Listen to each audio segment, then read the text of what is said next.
ocean purification directives. We have created, for the first time in all history, a garden of pure ideology, where each worker may bloom, secure from the pests of a contradictory thoughts.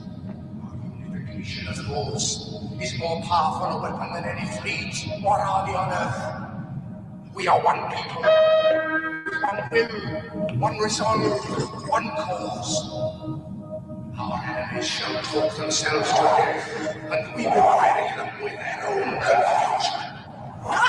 We shall prevail. On January 24th, Apple Computer will introduce Macintosh. And you'll see why 1984 won't be like 1984.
Well, welcome to part 2 of Epcot Spaceship Earth.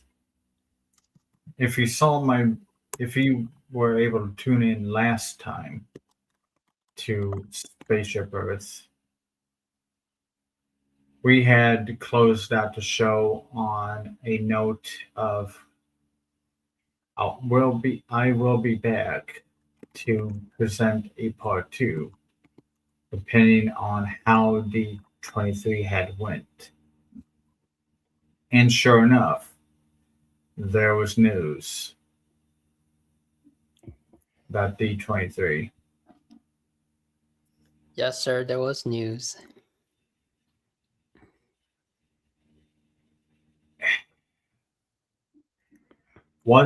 Okay, Thornton, are you okay with the Spaceship Earth being changed?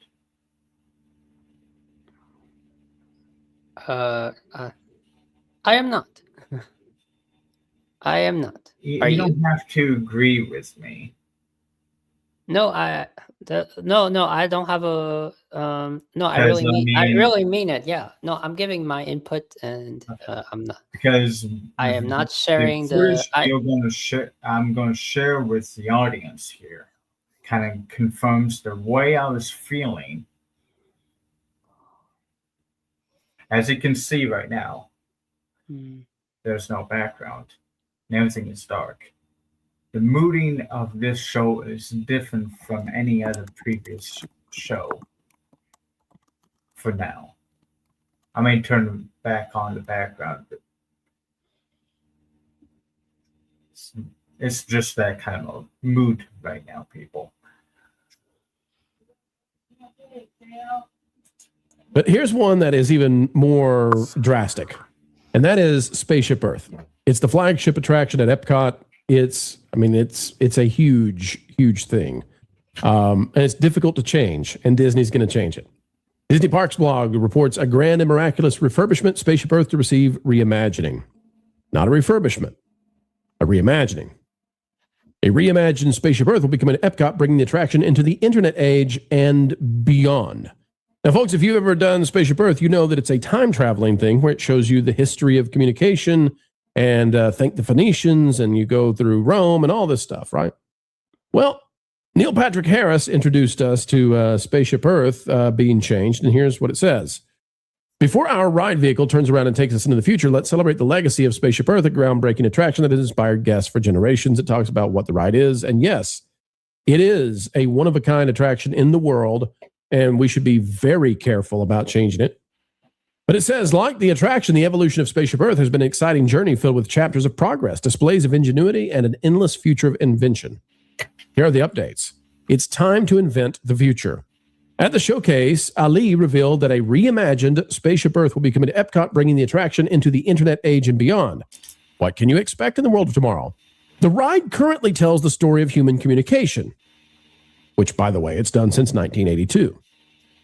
But, Lauren, the team is reimagining that focus on a broader theme that is still classically Epcot. Human connection. So here's to the next 30,000 years on Spaceship Earth. The present is just beginning. The present is just beginning. Lauren, we found out more about this. This ride that's all about the past, the present, and the future is going to be shifted to human connections in the present and the future. And it's going to be about wishy-washy, wokey kind of stuff, human connections.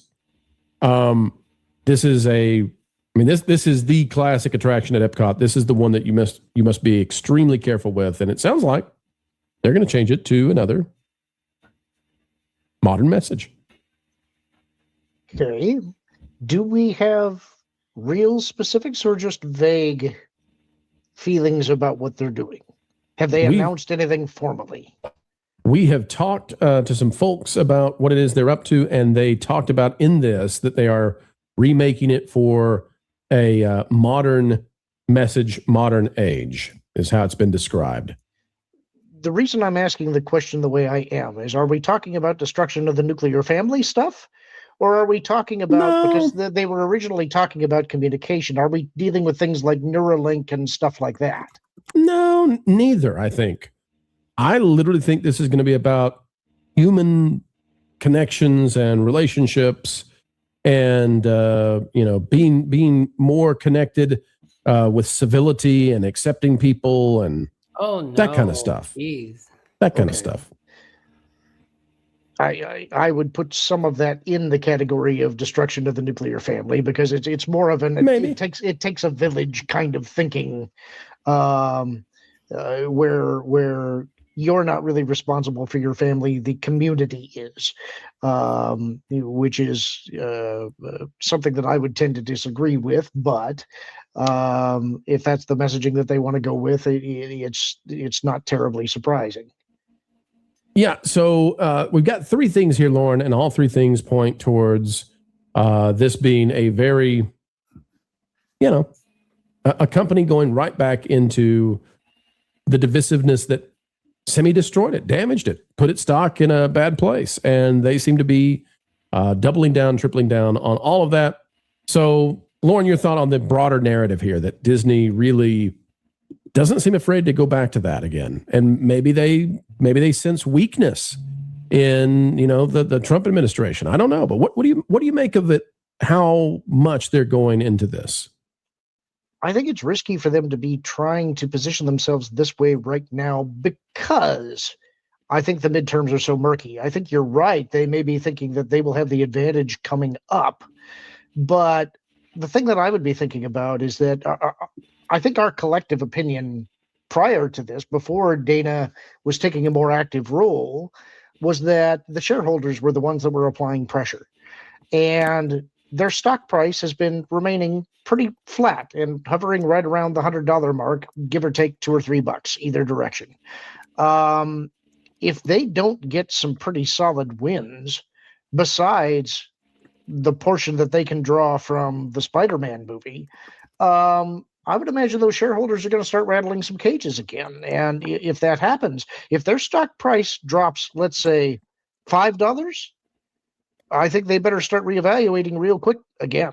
I'm not saying that's going to happen, but if it does, I think they've got to be under some pretty tight scrutiny.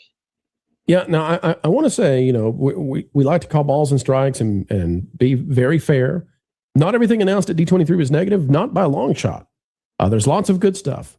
But the undercurrent here is one that we cannot ignore, that Disney does seem to be strengthening back towards woke stuff. I think they'll be careful about putting it straight into kids' content, Lauren. But I think outside of that, I think all the stuff on ABC, I think all the stuff at the Disney parks, they are refocusing on going hard in the paint with woke again. And AOC has talked about woke 2.0. And I'll show this too real quick. This is important to see. Disney, the way they're marketing this, so worrisome. Disney Park says, thank the Phoenicians. A broadened vision of human connection is coming to Spaceship Earth at Epcot, bringing this iconic attraction in present day and beyond. No, we want the past too. Here it is, though. And when they say thank the Phoenicians, there's a lot of outlets reporting like they're going to get rid of the Phoenicians. They're going to get rid of the history that's in this attraction. And it may take them 4 years to redo this because of how hard it is to get in there and change things inside a giant geodesic ball that has a single utility elevator to make changes. Real quick, Lauren, here's the advert, and then we'll get your thoughts. Extra, read all about it. The next chapter is coming to Spaceship Earth. Please never hire that voice actor again. So when their tagline was "the present is just the beginning," prior, are you saying that they're actually cutting out the past part and starting with the present? That's what it seems to be. Oh, see, I thought that what you were saying was that they were simply making additions. I think they're cutting out the past to a huge degree. I don't even know. Who knows? They can change things right now, but it seems like they're getting ready to cut out, cut out the essence of the ride as it exists. That's a very different thing than what I was understanding this to be. Bold move, Cotton. Is that what we would say about this? Well, it certainly bears some similarities to certain political movements that don't want people to know what their past is. I'm kill it if you have to, Lauren. Not a fan, and I think we would scold them. Darn it, Lauren! You can't go through the history of Earth. It's as currently constructed in Spaceship Earth. It's just too darn European centric. It's just too darn ethnocentric for the the pasty whites, and you got to set it right. You can't. There's not enough scenes to cover everything. So how do we do this differently? It's about bringing the world together, the connection of humans. Mm-hmm. Good luck to them. Good luck, folks. We need good luck, and you are part of our luck. In fact, I'd say you're the entirety of it. Click the like button, share, subscribe. So, I just wanted to inform you and the audience on that take that I was feeling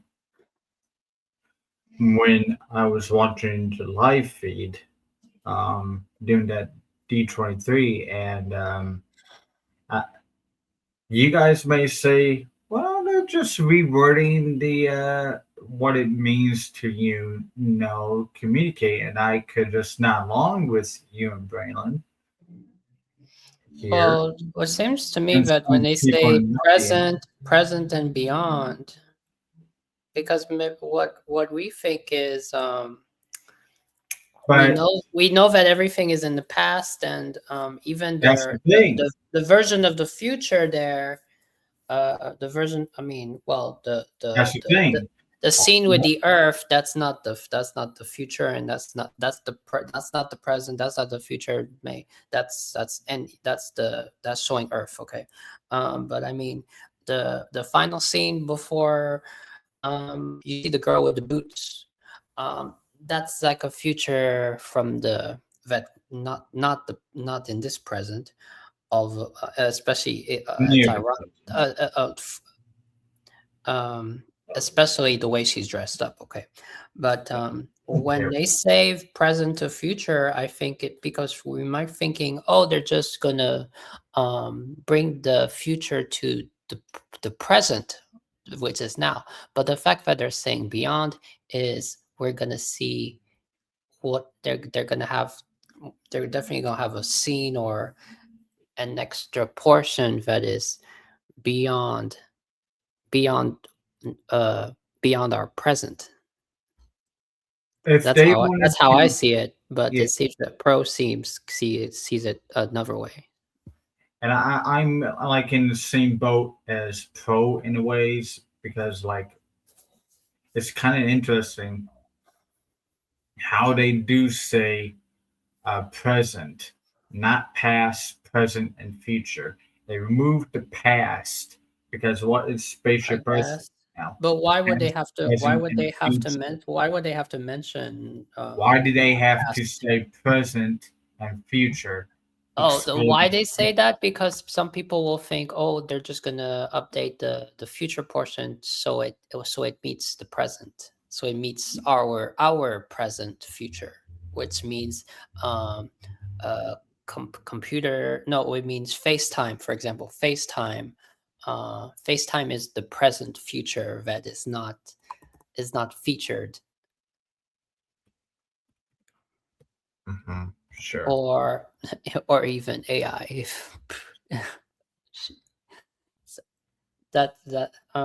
Yeah.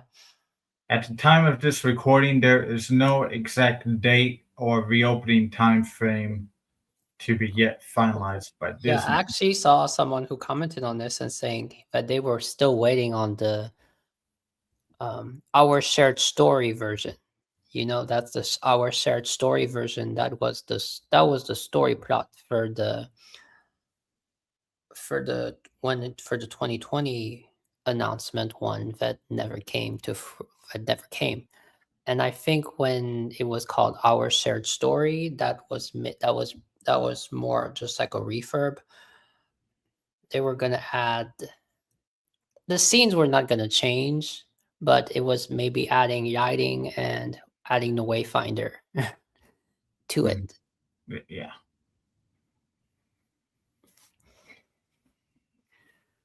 And there's always a reason why I say I do not do enough. Because maybe I can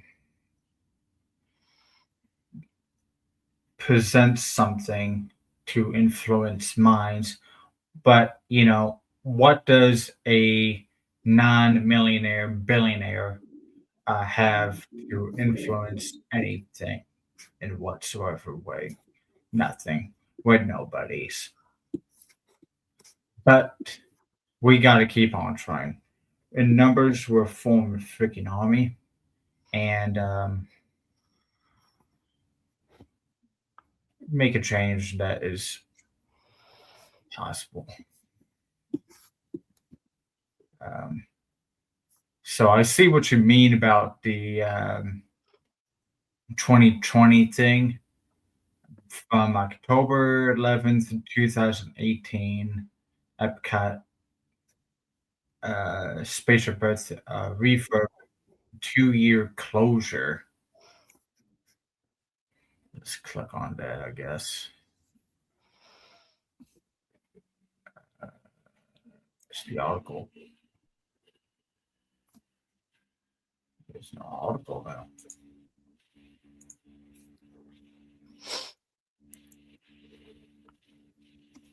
Well, we could share blog post from that time. That doesn't make any sense why I want to, but I'm going to anyways.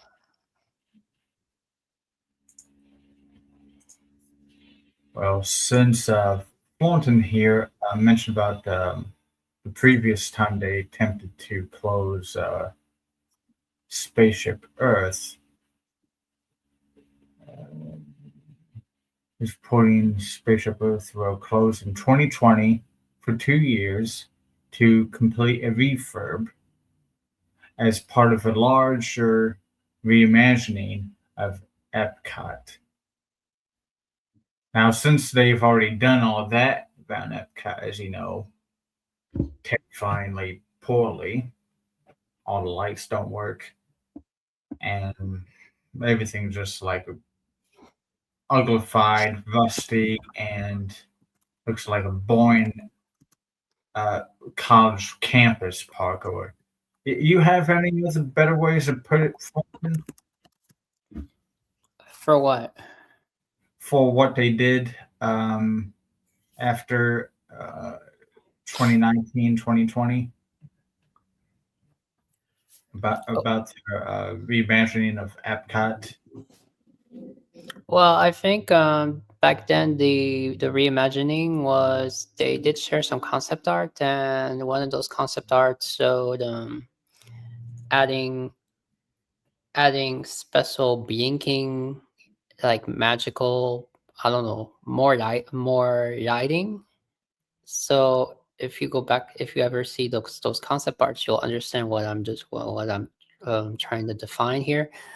But so it didn't specifically mention, although we don't know we don't know, but it seems that it wasn't changing really any of the scenes. Now maybe it would have fixed some of the stuff like the paper boy and all that if that would have had to happen. And at the time it seemed that people were saying that the reason why it was happening was because the track needed to be fixed, and it would, if it shut down, it would take 2 years. It was estimated that it would take 2 years that it would be down. It would take 2 years to fix it.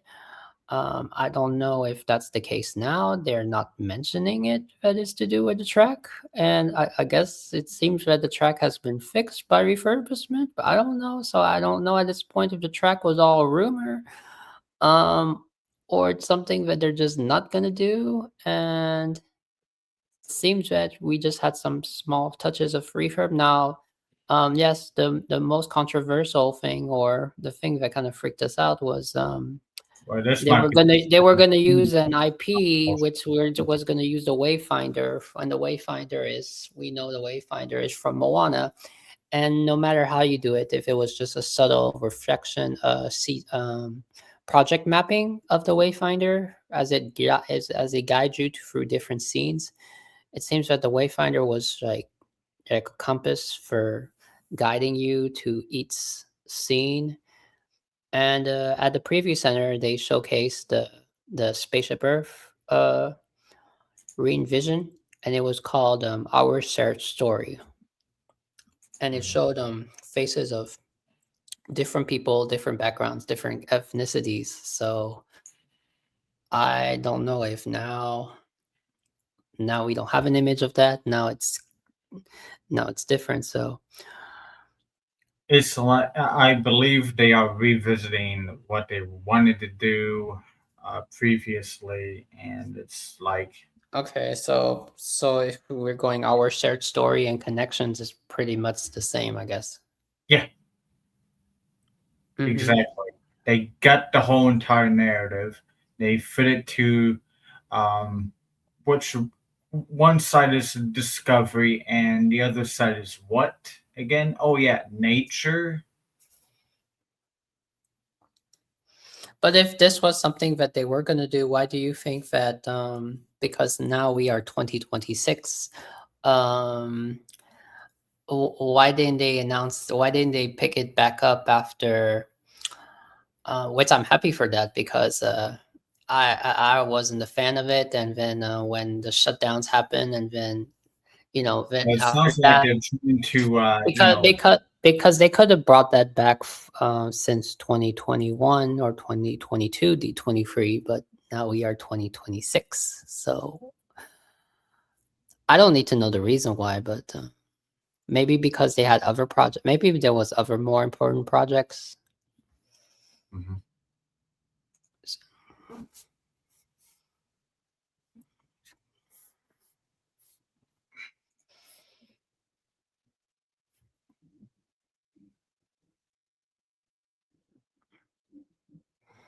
Let's see. Click on Disney tourist blog here. I went through this blog here, and it's a novel, very long, 24 comments. Oh, jeez. This is up. This is made 20 in March of this year. It's not related to the news. Let me see here. Is there any full update? Nope, not there.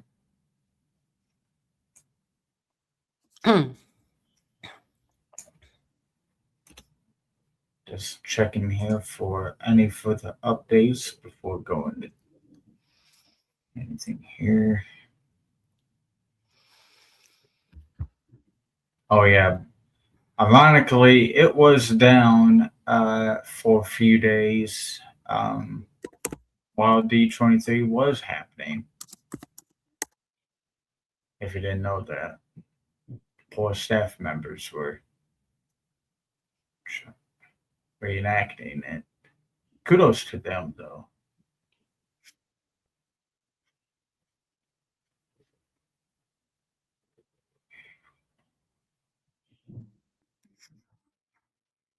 Okay, Walt Disney World News today. Well, I think that's probably what they used from the news. So Disney has announced a new version of Spaceship Earth and is in the works, centered on the power of human connection.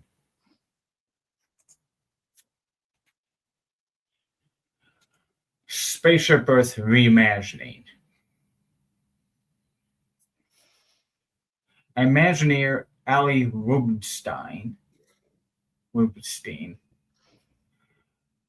Okay. Fulton, you go do some research on Ali Rubenstein while I'm reading. See what she's responsible for. If anything comes up, there go. Shared the news during the Disney Experiences showcase at D23. Okay, that was her. Appearing on stage alongside former NASA engineer and YouTube personality Mark Ruber and host Neil Patrick Harris, which we all watched together. Disney described the upcoming attraction refreshed as classically Epcot, a journey through time. Wow.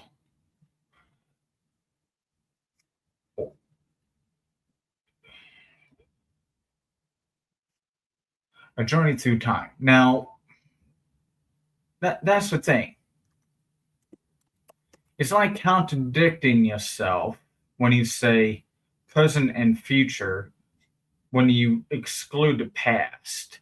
I'm still, wrapping my head around here and concerned for a lot.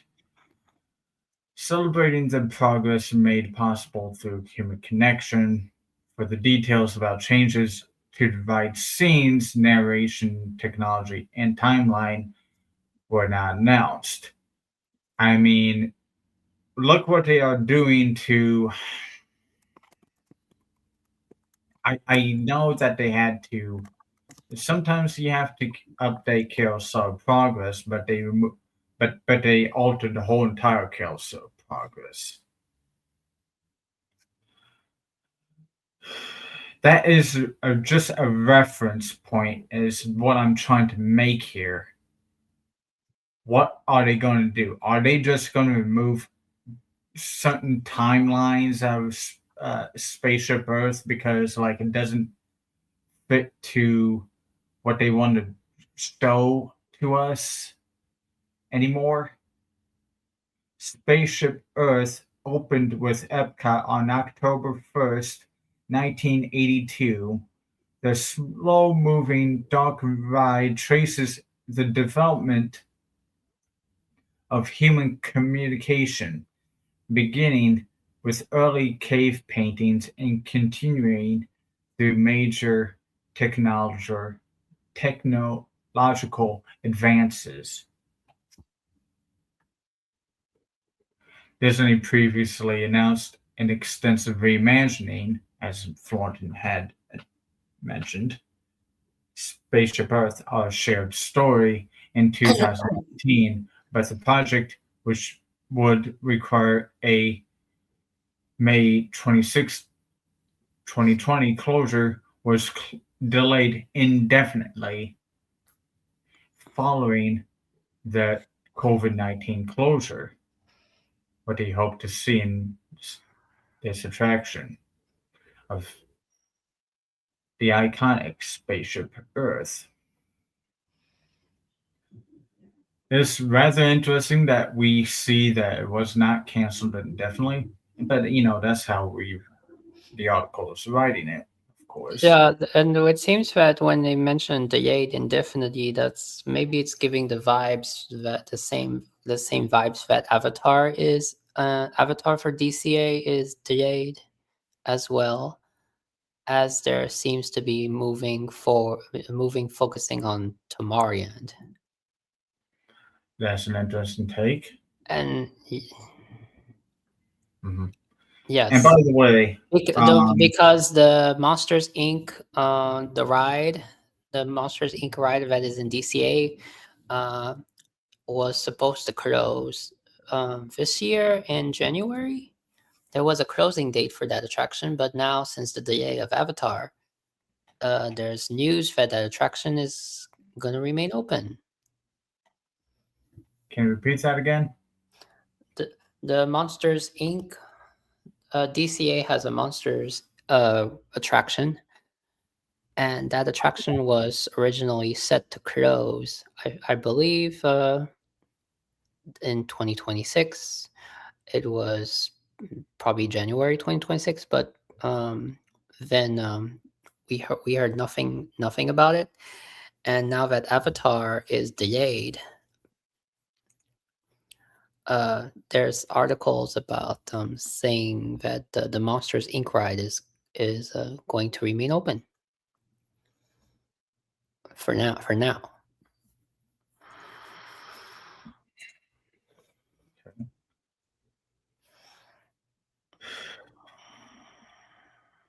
Do you think, since we're a little off the topic to Monsters Inc., when I saw that Mike and Sully going to have a little thing going on the former Muppets Theater, I've had this theory of where they closed the laugh floor in Magic Kingdom. I'm kind of more leaning towards that they would now, since Mike and Sully have a theater in Hollywood Studios and Monsters Inc. land. Yeah, that was one of the predictions that we're going to get an announcement about the replacement for Yacht Floor, but I don't think so, because they don't know what they'll replace it with. And you guys were like kind of like doubting me in a way. I feel like but I think they're not going to do that, because people are then going to suspect, oh, no wonder you're closing Yacht Floor, because you're moving it to the other theater.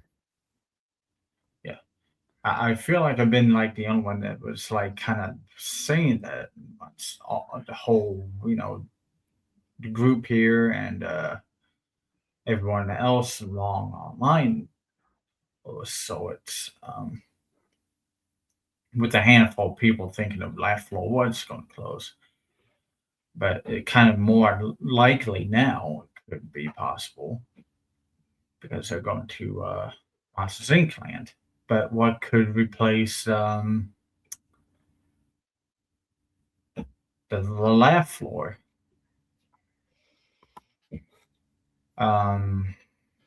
Sugar Rush, I guess. I don't know. Figure out something. Yeah. Wally would fit there. I mean,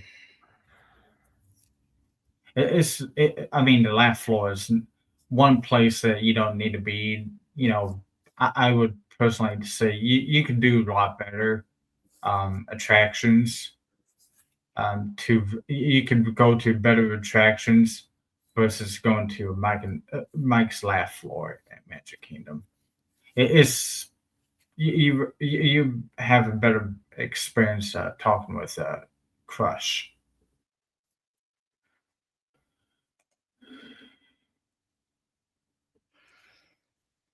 Do we think that Epcot needed another edition because, Space of Earth and Journey to Imagination there are things that needs to be addressed, but the fact that the PA Pavilion never happened and even the Mary Poppins attraction for the UK didn't happen,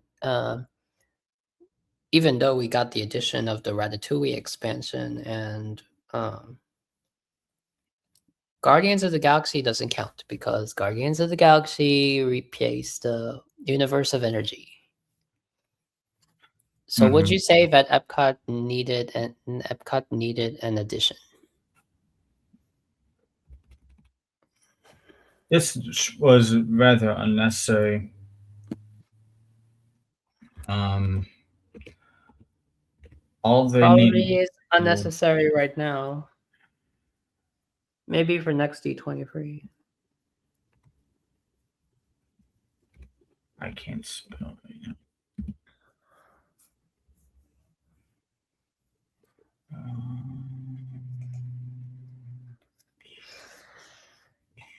It seems that I think the West Coasters they're gonna have a party because they're gonna be a party because they're gonna say that Disney listened to them.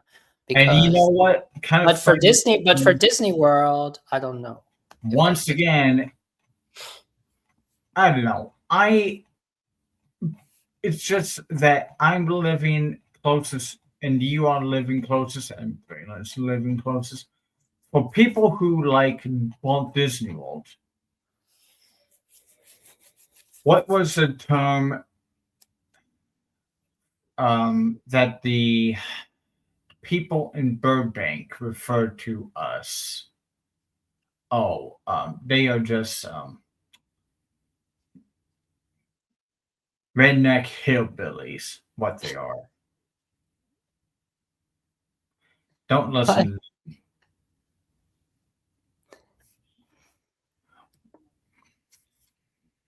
That's what they think of people in Disney World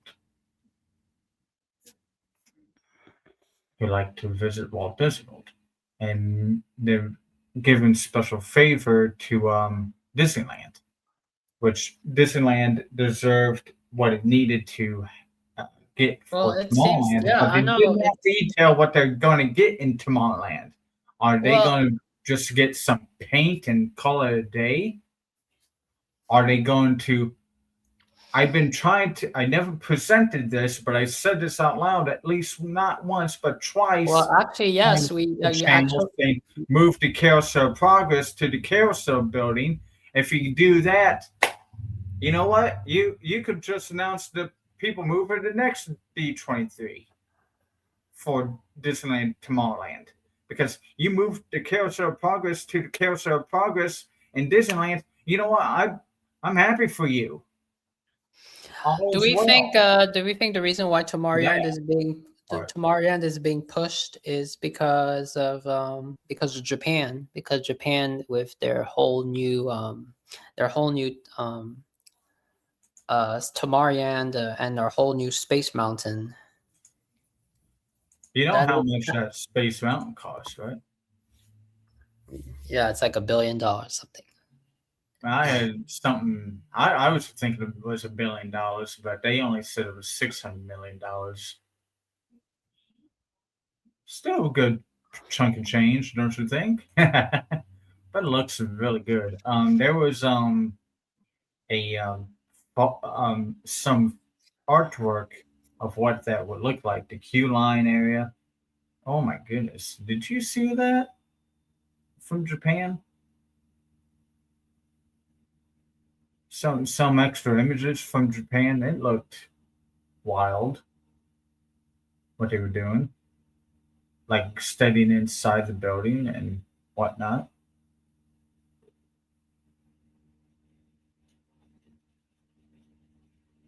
Now, could they do that over here in the U.S.? I don't know.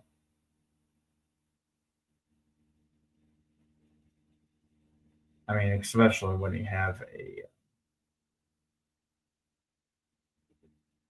you have to go underneath the railroad to get to the main building itself.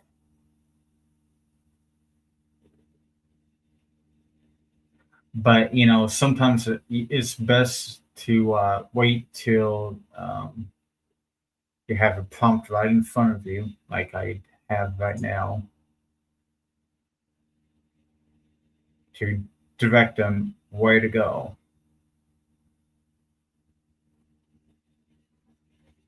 But because sometimes it's not a great idea to give them any ideas. But Tokyo's did a phenomenal job on theirs, and what they were presenting for Space Mountain and Paris, going back to the original, you could say that sounds great. So, moving on to the subject of tonight. There's a huge responsibility for Spaceship Earth because there's only one Spaceship Earth. Is that a question for me to answer, or is it just a... Well, it's not a question. It's just a point. Yes, it is a point. Yeah, that's the whole point. But I mean, Spaceship Earth is reason why it ties everything together. It made everything make sense. But as you know, for the last 2 decades, or since Iger had taken over, things have changed dramatically. Hollywood Studios is not Hollywood Studios anymore. It's just a bunch of IPs and no Hollywood experiences, just a bunch of lands mashed together. Mm-hmm. This B23 would have been perfect if Spaceship Earth was not involved. I know. They could have gave a moment for us to breathe, especially after Rivers of America. It's like, yes.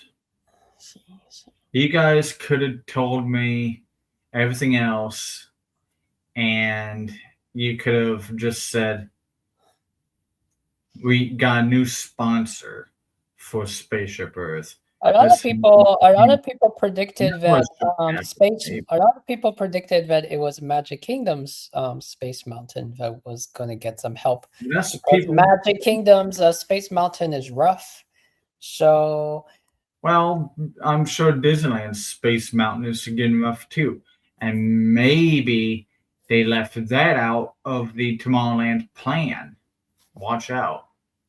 But I think that instead of Spaceship Earth, that's part of that Tomorrowland plan, Spaceship, Space Mountain?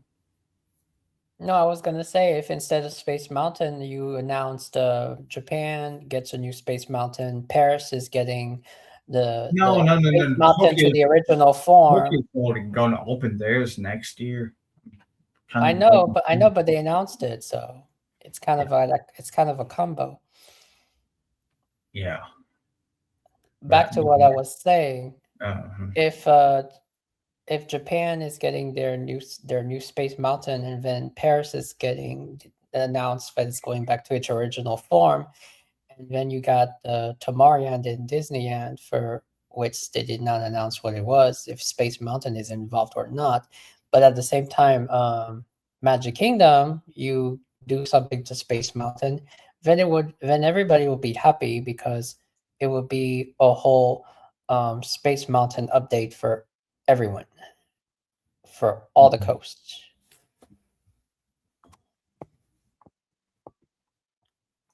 I think people would much rather want that, right? Than and accept Spaceship Earth as it is.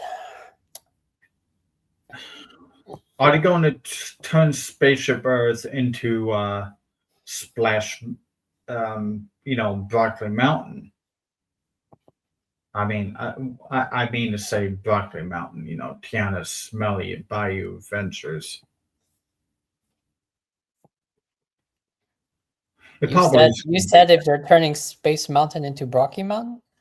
Yeah, they're going to change it to the Smelly Spaceship Earth. The one in Magic Kingdom? Yeah, we're gonna. That's what they're gonna do with the Spaceship Earth, guys. They're gonna change the Spaceship Earth to where you are gonna breathe in fumes throughout the ride, and you're gonna leave a little bit lightheaded and a little bit dumber than you came in the ride. I don't want to think of it. No. I don't know. Like I said, I'm just here trying to. I warned at the end of the previous show what would possibly happen or why I'm doing this, and here we are. We are here. Presented and created at first on June 3rd, 2026. Last interacted 1 a.m. at 6/21, 2026. And it is Spaceship Earth, the final frontier restored. Provide the details and informational concept of restoring the ending of Epcot's Spaceship Earth ride as it was originally. As you've seen the progress of humanity and the innovations, and the next step is to go to the final frontier, and that's outer space.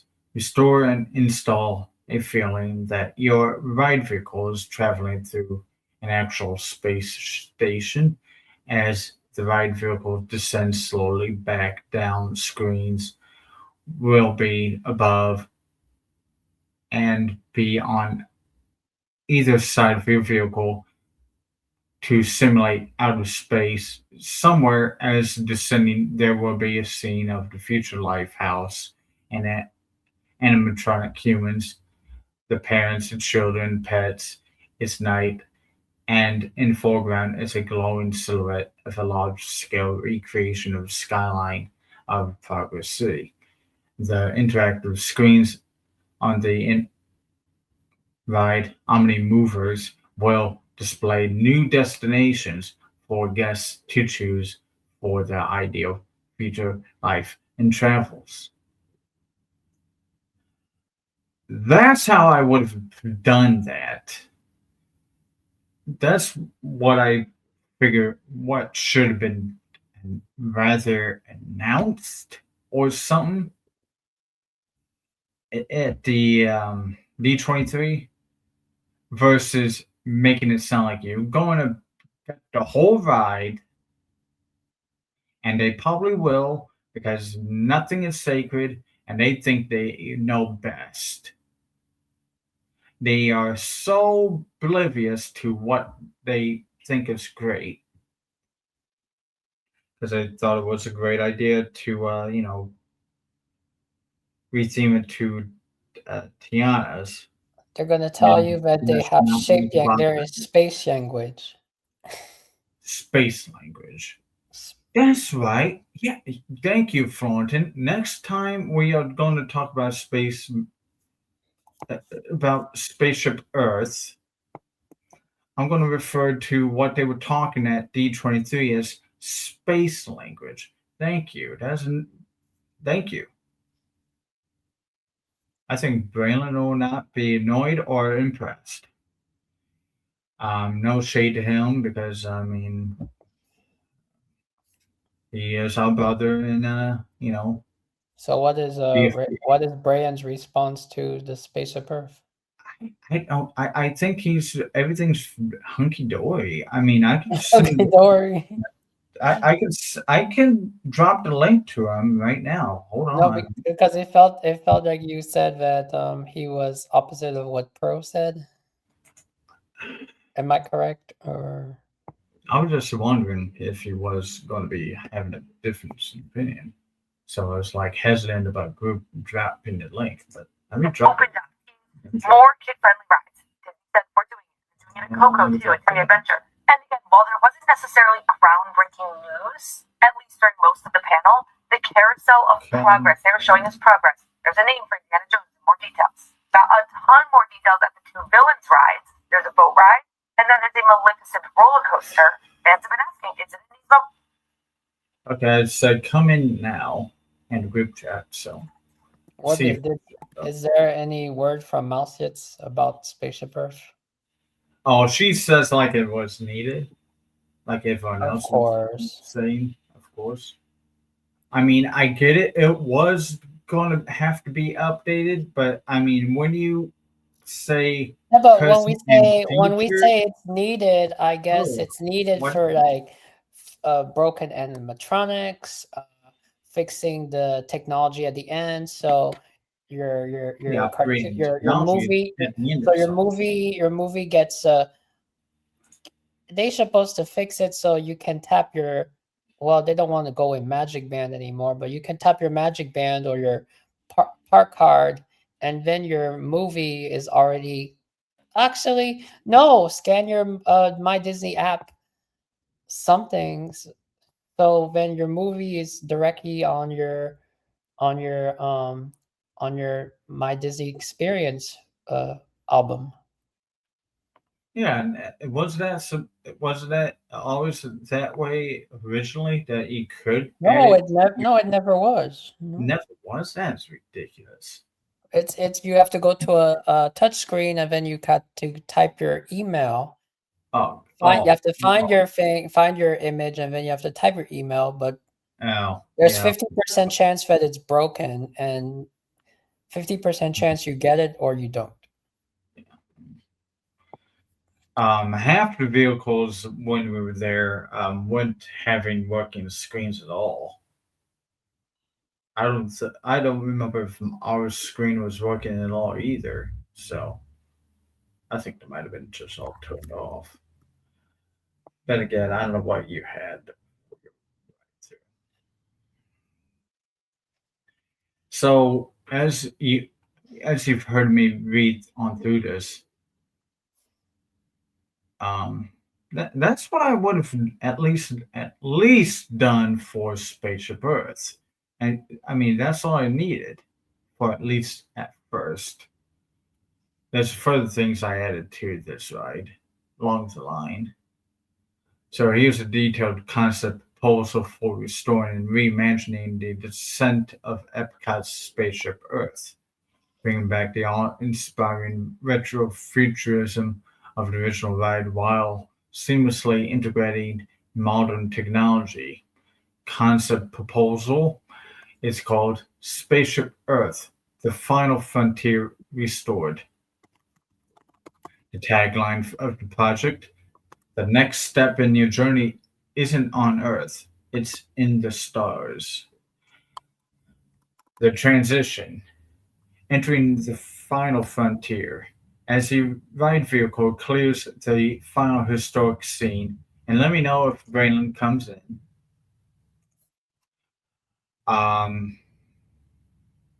The internet age and birth of global computer networking, and the tone shifts.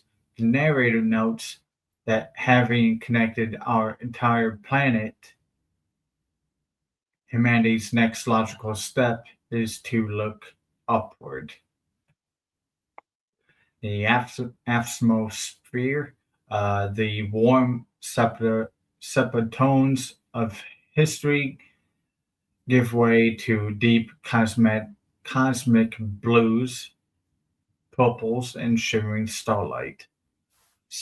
The space station illusion, the track enters a massive dark dome ahead, structure beams lined with fiber optic data streams and glowing LED panels create a breathtaking illusion that your Omni mover is traveling through the docking bay of a massive, bustling orbital space station, which, by the way, was a cut scene because, well,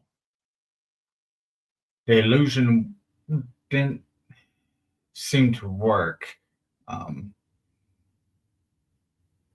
It didn't seem to work as I can summarize it as best as. That's Fullerton has another way of putting it, but that is a nutshell what it was. That was originally how the last scene before you descended backwards back to your exit platform was. Now what? The view outward through massive windows, ultra high definition projection surfaces. Guests see other shuttles arriving, Earth glowing brilliantly below and deep expanse of the cosmos. The descent from that final scene. The infinite cosmos. As the vehicle turns backwards to begin its slow descent down the geometric core of the geosphere, guests are completely enveloped by the universe. Surround simulation. Massive seamless OLED screens are positioned above and on both sides of the vehicle.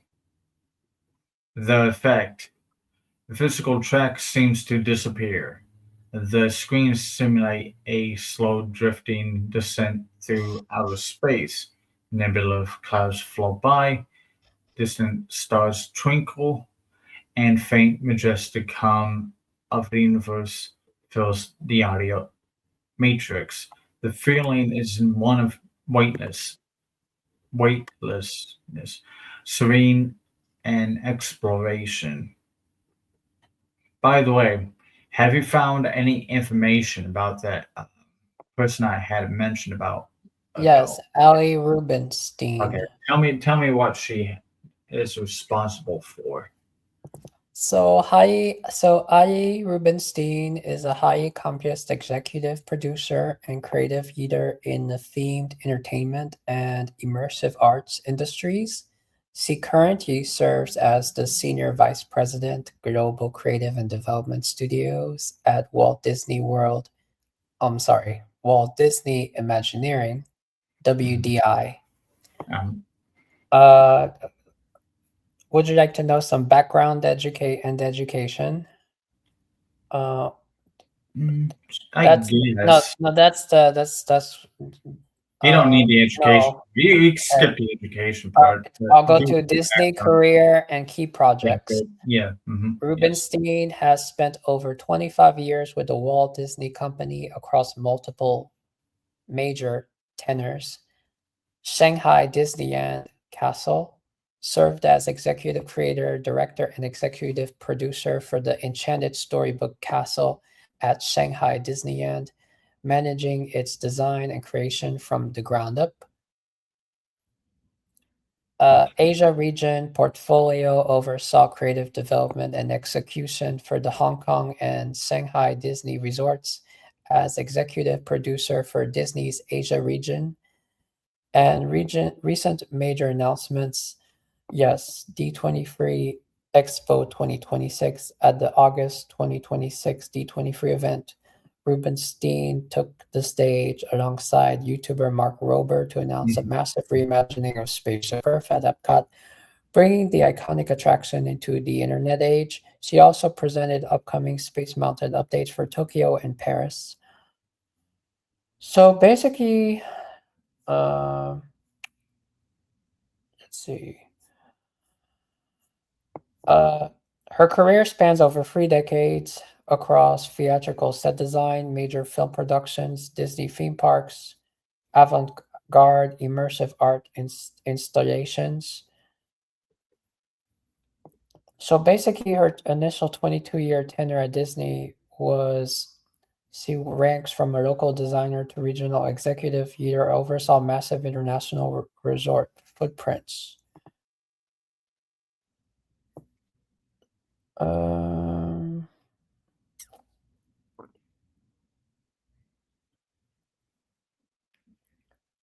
Shanghai Fantasyland attractions. She managed creative execution of the surrounding themed land at the park's debut, mapping out the fairy tale themed rides and pathways. Tokyo Disney Resort and Hong Kong Disneyland in her early Imagineering years, worked directly on the ground as production designer and creative director.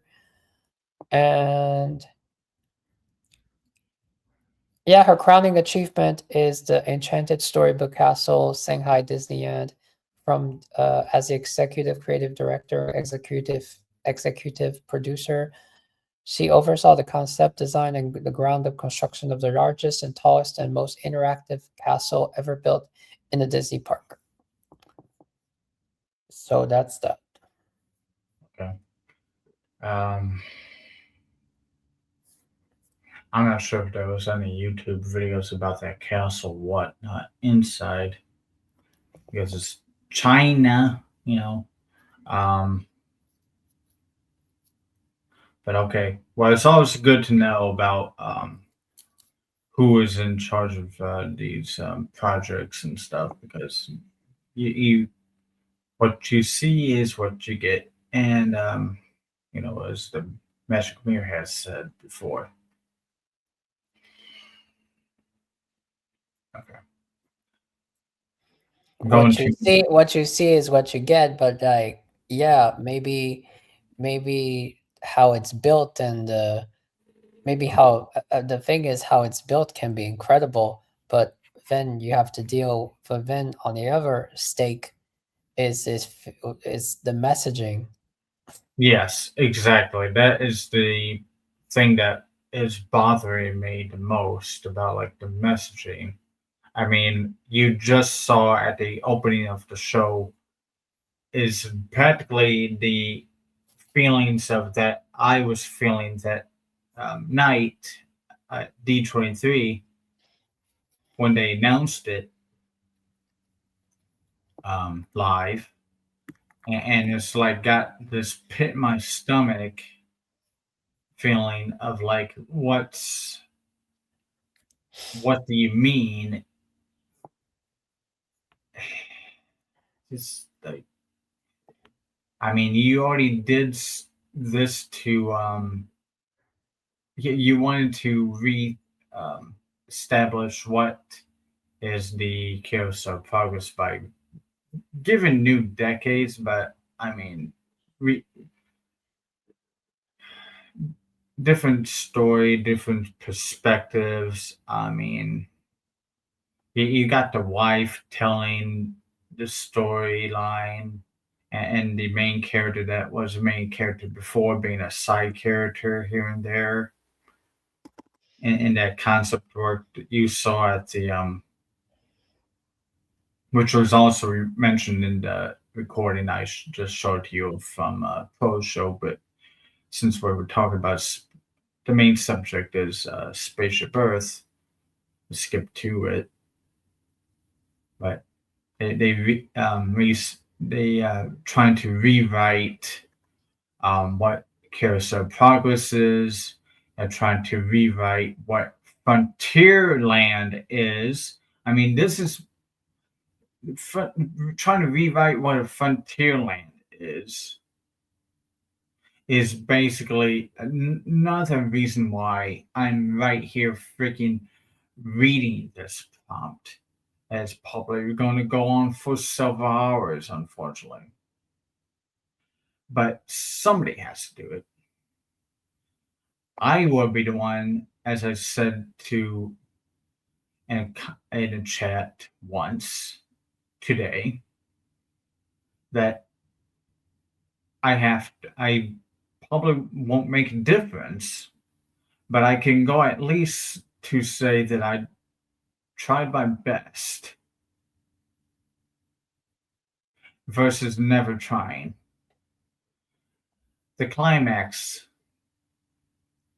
the future life scene. As the cosmic descent continues, the vehicle passes a massive physical show scene nestled among the stars, a spectral successor to the beloved Horizons and the original Spaceship Earth endings. There was an ending back in Jeremy Iron narration days, 94 through 2001, maybe possibly. That was a really nice scene that you would see when you were descending backwards back to the exit platform.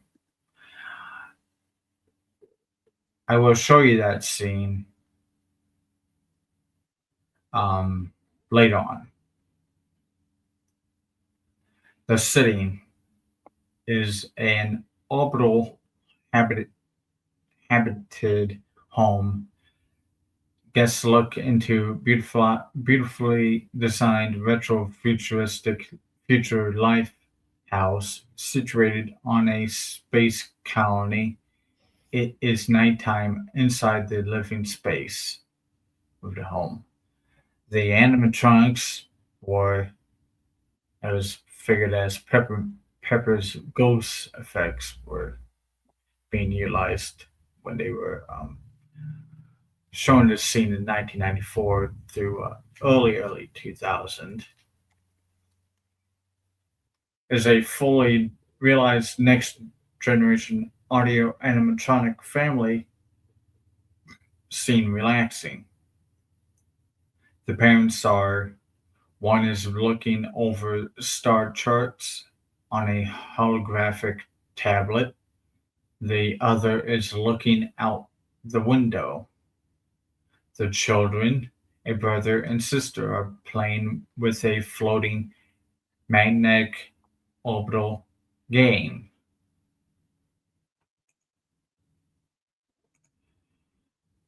The pet, which is also there, a futuristic robotic dog, okay, genetically distinct, yeah, I just said family dog, sleepy, wags its tail on the rug in the home.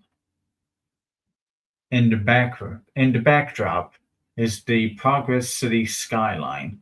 Looking through the massive glass panoramic window of this home, dominating the foreground is a breathtaking glowing silhouette of a large-scale recreation of Walt Disney's Progress City, illuminated by thousands of tiny fiber optic lights.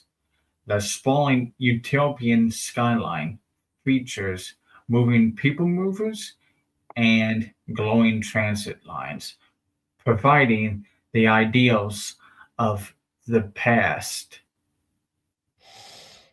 proving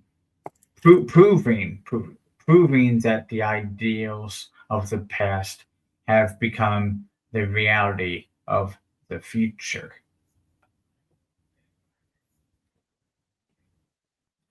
The interactive finale, as while you are descending or past that scene. As your vehicle nears the unloading station, past that awe-inspiring scene that you just saw on your right, while you are descending backwards,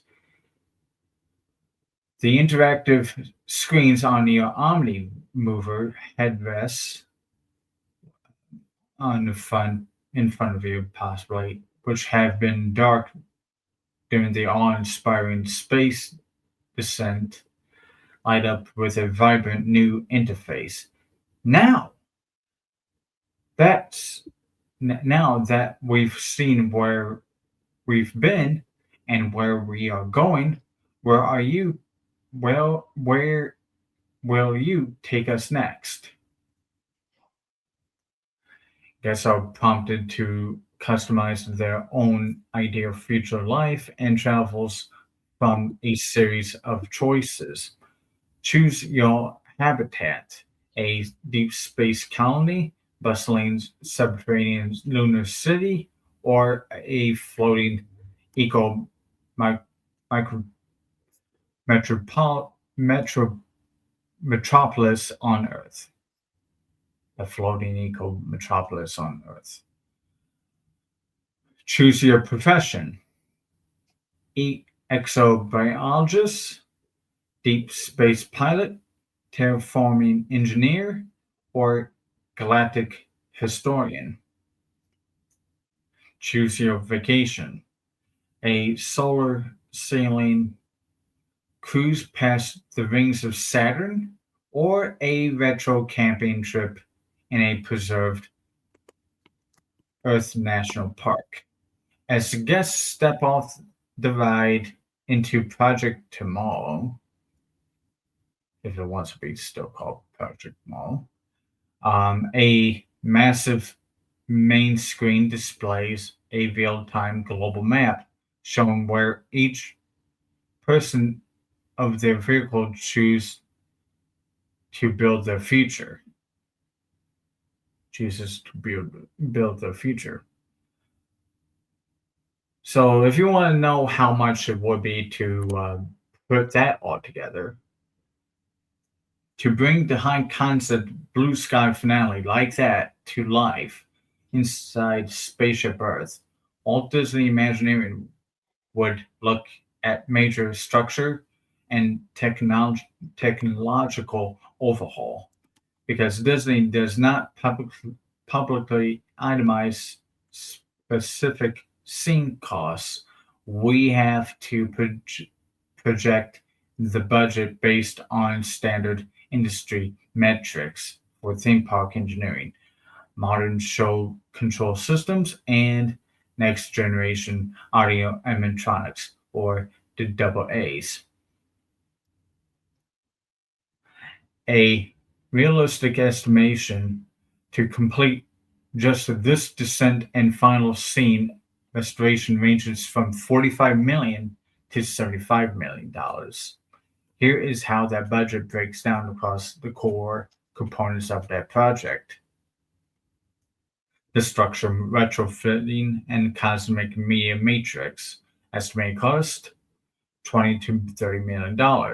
The challenge: the descent of Spaceship Earth is massive, hollow geometric cone, hanging large seamless scenes safely as a decline requires lightweight, high-resolution technology. The tech: this requires custom curved, commercial-grade LED or OLED panels, similar to the technology used by Universal's VillainCon or Disney's Navi River Journey for Animal Kingdom, rather than a standard projection to ensure the deep blacks in outer space don't look washed out. To ensure that the blacks and the outer space don't look washed out is what the LED and OLED panels are, given a standard projection. The budget includes specialized structure engineering to mount the displays, advanced projection mapping for the space station entry, a massive upgrade to the ride's primary show control servers, and localized directional audio system for each Omnimover vehicle to simulate the deep space environment.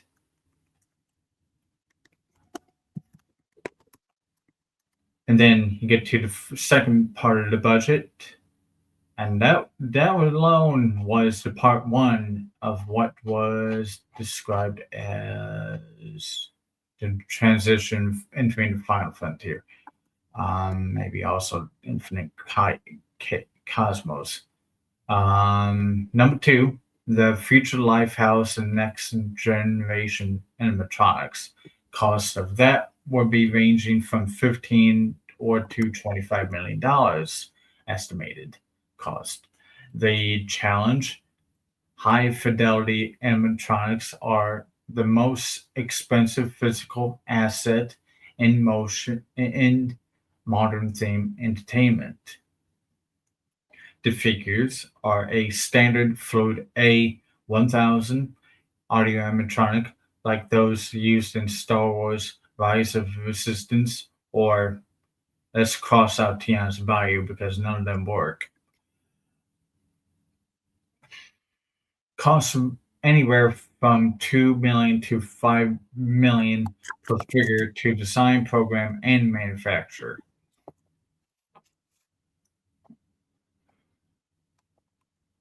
And what, if anyone's listening in audio, what I was crossing out was Tiana's bio venture, just to let you know. Disaster, everybody, that is. We always make jokes here and there sometimes about that. It's the curse of Brer Rabbit, and, well, you shouldn't have messed with the ride, but they messed with it.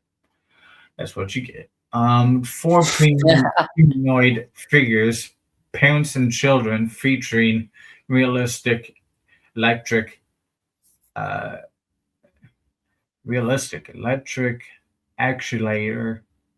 movement.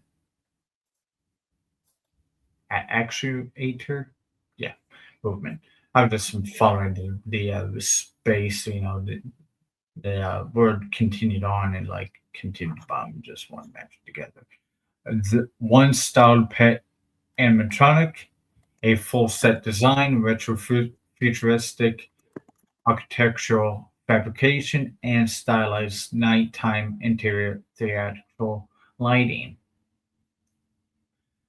And then for $4 million or $8 million estimation is the Progress City skyline recreation. Now, this is beautiful when you get to see this later. The challenge is recreating a large-scale forced perspective model of the Progress City. Requires meticulous miniature fabrication. The detail is a spiritual nod to the classic casting couch model. It requires thousands of individual fiber optic points, microscopic LED wiring for the buildings, and miniature mechanical tracks to simulate moving people movers and futuristic transit flowing through the model city. Then you reach fourth part. I like how these are individually marked to match exactly what was presented just minutes ago, just to know where these numbers are going directly to. For either $3 to $5 million estimated in dollars, the OmniMover screen software integration. The challenge is that the software or the screens on the actual ride vehicles already exist, but software architecture may be entirely rebuilt. The budget includes UI and UX design for the new future destination menus, upgrading the wireless data transceivers on all 100 Omni vehicle cars so they can instantly communicate with the post-show Tomorrowland Project Tomorrowland map and rendering the personalized graphics in real time. And here's a summary budget table of media space station screens. Low estimation 20 million, high estimation 30 million. Primary cost over there. Next generation 15 million or 25 million for next generation animatronics for the family and pet. 4 million for the Park City miniature model. 4 to 8 million interactive software integration. 3 to 5 million continuity and installation is an additional $3 million to $7 million. So the projected cost is at the lowest $45 million to the high of $75 million exponential capital dollars. So a contextual note for comparison: when Disney completely overhauls an entire classic e-ticket dark ride, budgets typically scale from $100 million to $150 million, allocating roughly half of that specifically to give Spaceship Earth a jaw-dropping, emotional, and technologically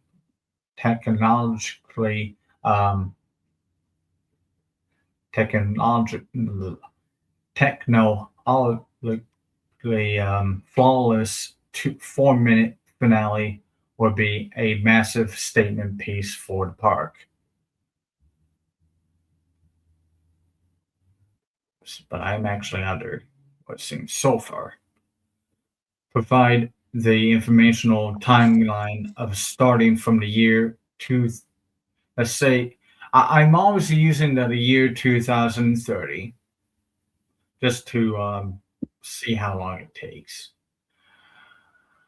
For how long it would take to get this completed, starting from the development, the construction, and grand reopening of Spaceship Earth.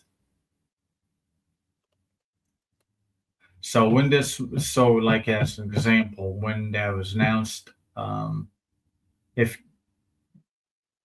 they were talking about retheming the Spaceship Earth back prior to 2020, we were getting the announcements back in 2018, and they were going to reopen it by the 40th anniversary of Epcot in 2022. So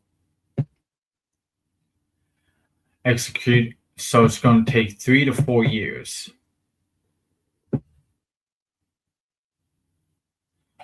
Executing a pulse ride, reimagining inside a historic geographically constrained structure like Spaceship Earth requires a meticulous multi-phase timeline because the descent happens inside the core of a massive geodesic sphere. Logistics such as bringing in a large LED screens and heavy animatronic frames through limited access points dictate the pace of this construction. When Walt Disney Imagineering plans for a standard overhaul of a e-ticket dark ride for this scale, the timeline of the initial Blue Sky ideation to opening day typically spans from 3 to, as I said, 4 years. The phase master timetable for the project, starting in, as I had chose it, just to, get an idea of how long it would take, would have been January 2030, breaks down as follows. And I wouldn't be surprised if they jumped on this in the slow time, which is January and February. What they will announce at D23. But I'm trying to make a difference here. Make a dent. Change minds, hearts and minds at Disney. Project timeline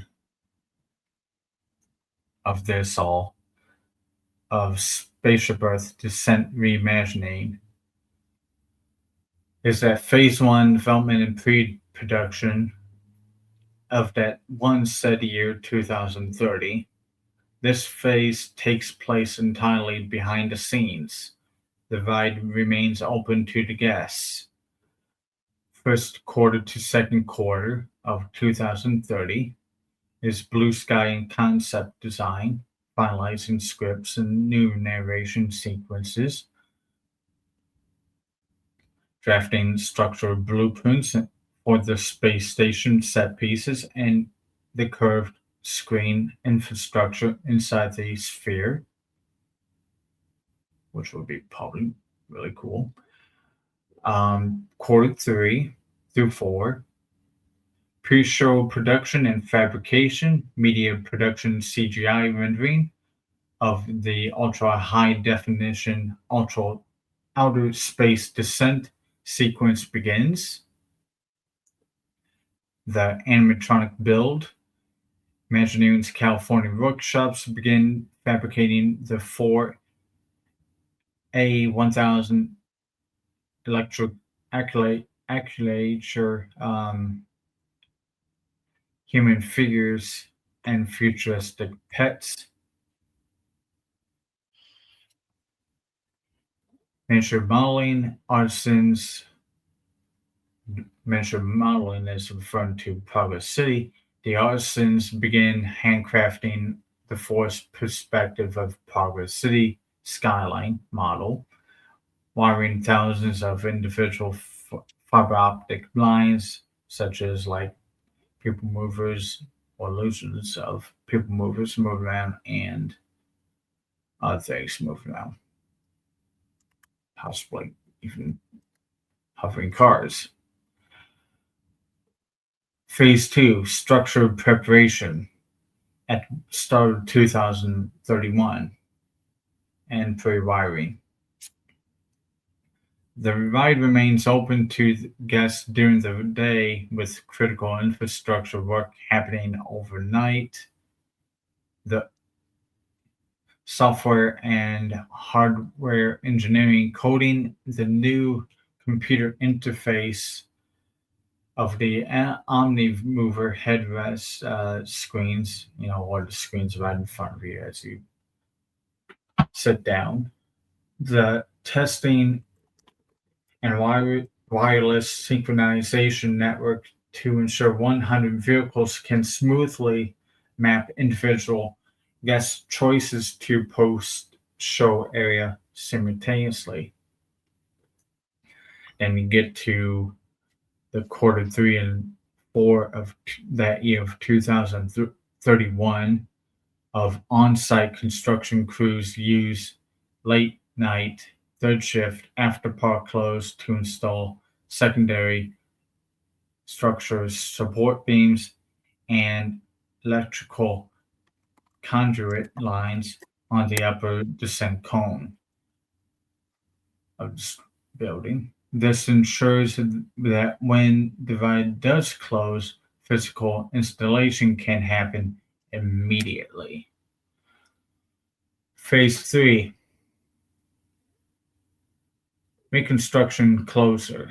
The ride closes to the guests starting in January 2032.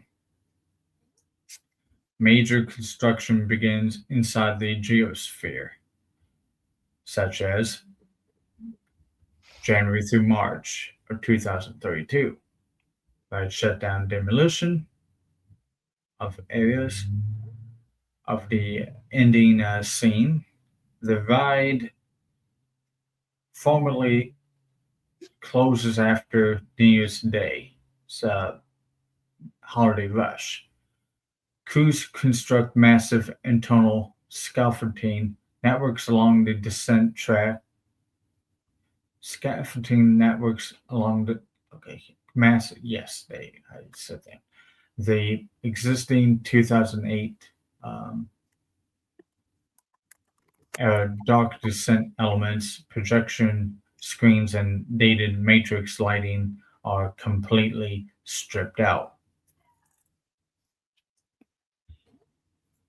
Screen and set installation of estimated to be the spring and early summer of 2038. The custom curved OLED panels are carefully brought into the sphere and mounted onto the newly engineered structural rigs. Concurrently, the physical framework from the space station docking bay to Future Life House are hoisted into place. And that's some feet. August through October of that year, 2032, animatronics and Progress City integration, the family and the pet and the audiomatronics are bolted into show scene and connected to central core control system. A massive Progress City miniature model is assembled in the foreground of the area of the home. The precision theatrical lighting is mapped to simulate the ambient night sky. The system testing and show programming is during the holiday season of 2032, November through December. The scaffolding is completely removed. The Imagineers begin cycling the Omni Mover fleet through the space. Programmers spend weeks matching the animatronic movements, media playback, vehicle audio, and headrests, or the front screen touch screens. The front vehicle touch screens right there, frame by frame, to ensure a flawless, seamless descent. Phase 4 previews and grand opening early 2033. January 2033 soft opening and previews. Cast members and Imagineering previews give a internal test runs with live audiences to stress test the fleet's wireless data synchronization. DVC and annual pass holder previews, really nice. Yay me. Well, yeah, my parents, because they're DVC members. Limited to capacity soft openings to build guest anticipation. And then February 2033, the grand opening. Spaceship Earth officially removes its construction walls, debuting the fully restored, inspiring look at humanity's next step into the final frontier, just in time for the late winter travel season, or spring, very soon coming up. So the timeline, to summarize, the project span is for 3 years total, from January 2030 to February 2033. Total ride downtime during that period is from January of 2032 to January 2033. And here's a grand poster of that. What do you think of that so far? Now, Disney, I'm helping you. I'm helping you. It's all up to you. If you're willing to listen to me, BFP, and others out there like me, and people who care about the messaging and the originality of what Epcot was built upon.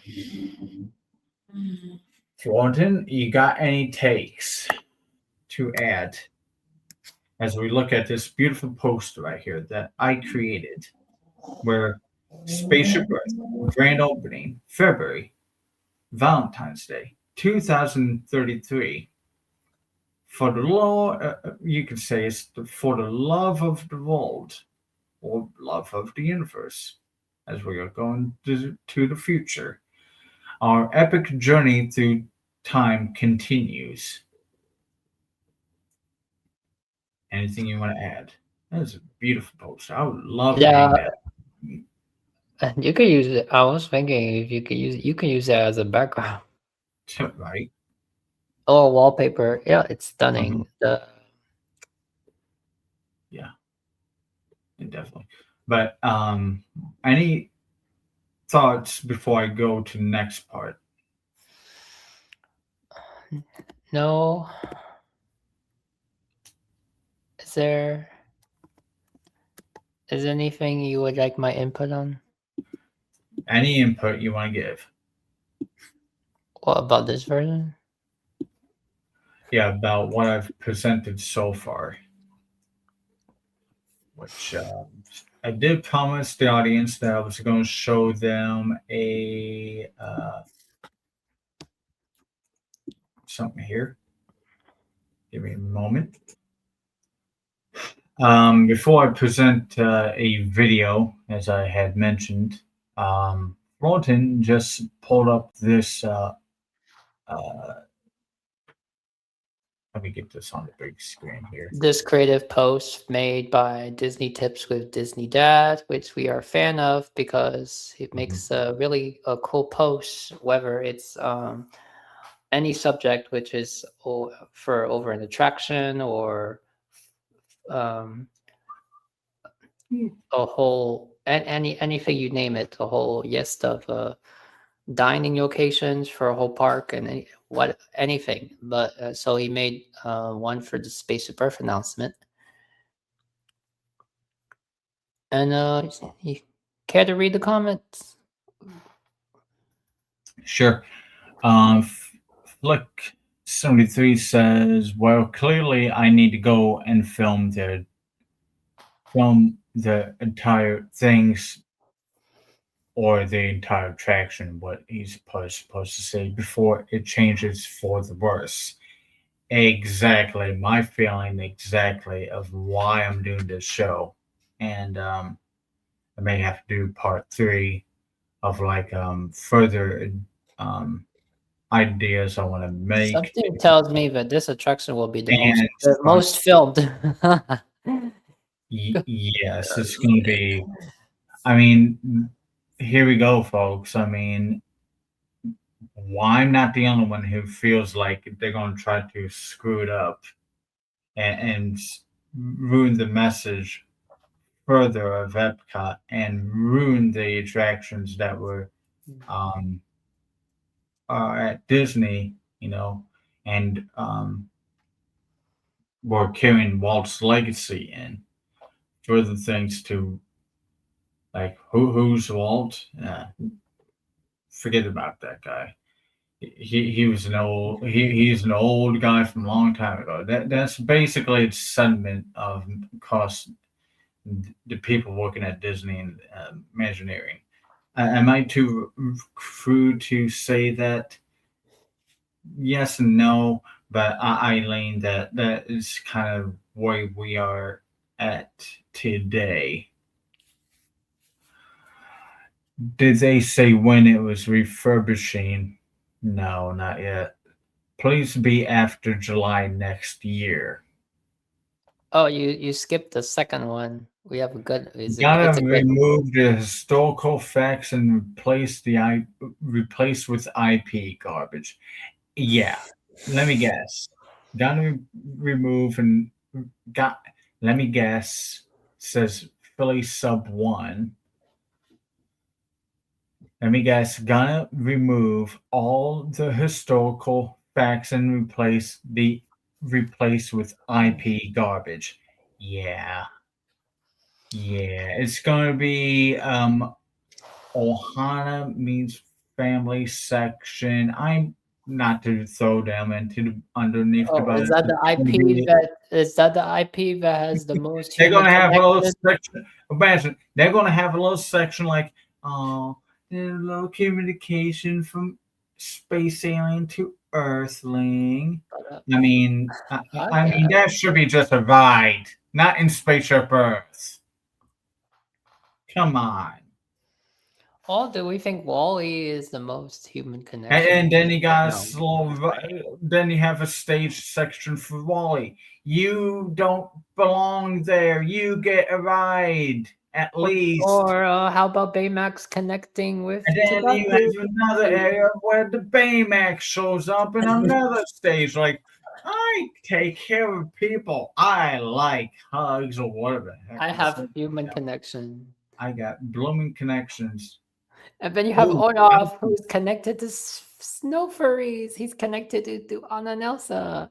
Elsa and then you got another section about Olaf, you know, and liking summer and warm hugs and like, you know, connecting with Anna and Elsa, you know, his two greatest friends, and like, no, you already have an attraction located in Norway. We are trying to relocate you to. While we were off screen, we were playing with Fantasyland, trying to relocate you to Fantasyland and Magic Kingdom. Good grief. Get out of here.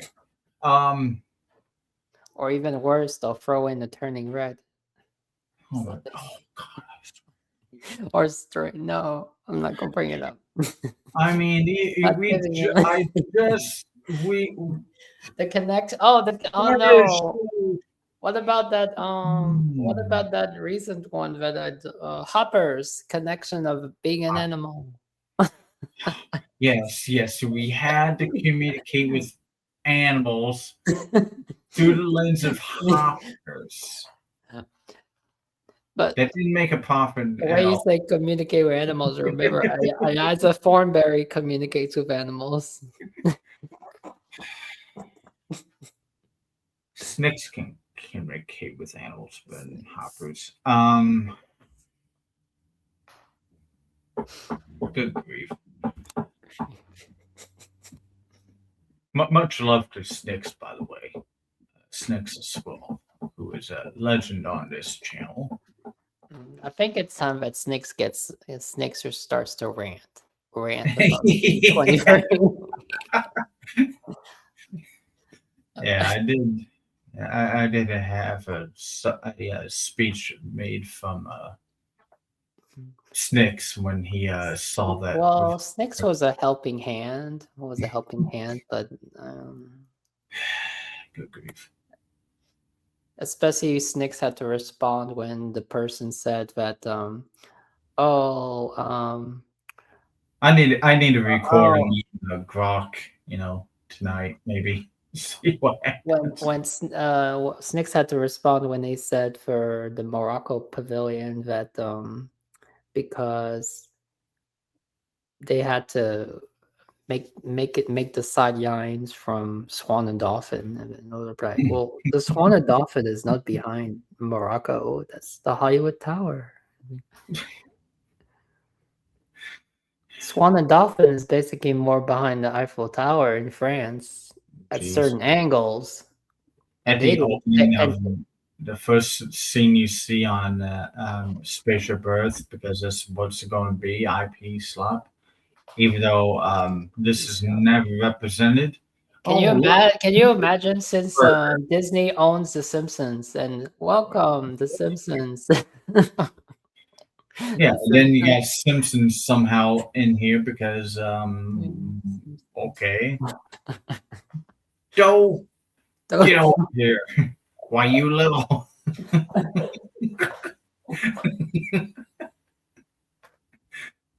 And this is communication through kind of just nice old parenting here. Just ignoring Homer, trying to chase his son and grabbing his son and everything, saying, "Why you little?" And so we keep on rolling by. Instead of Tamar's child, it's Maggie sucking her pacifier, staring out at space. They bring back Tamar's child with Maggie sucking on. All right. Although we would have made a Zorro.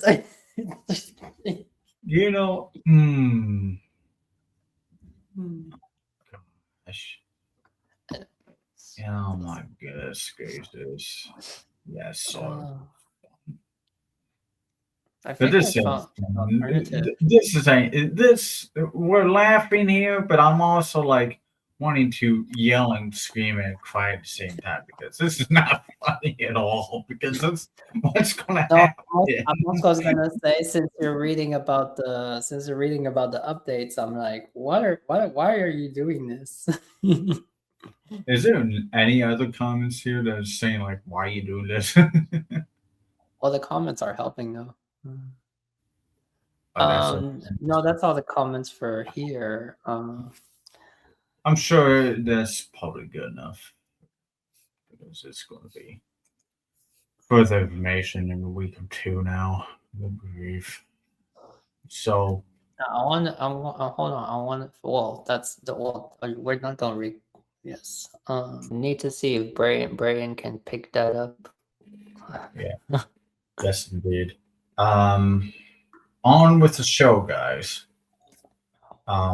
As you remember, just a little while ago, or maybe 10 minutes time ago, you would see me present the hold on, so you can see my face and the dark gloom here. It's trying to be serious here.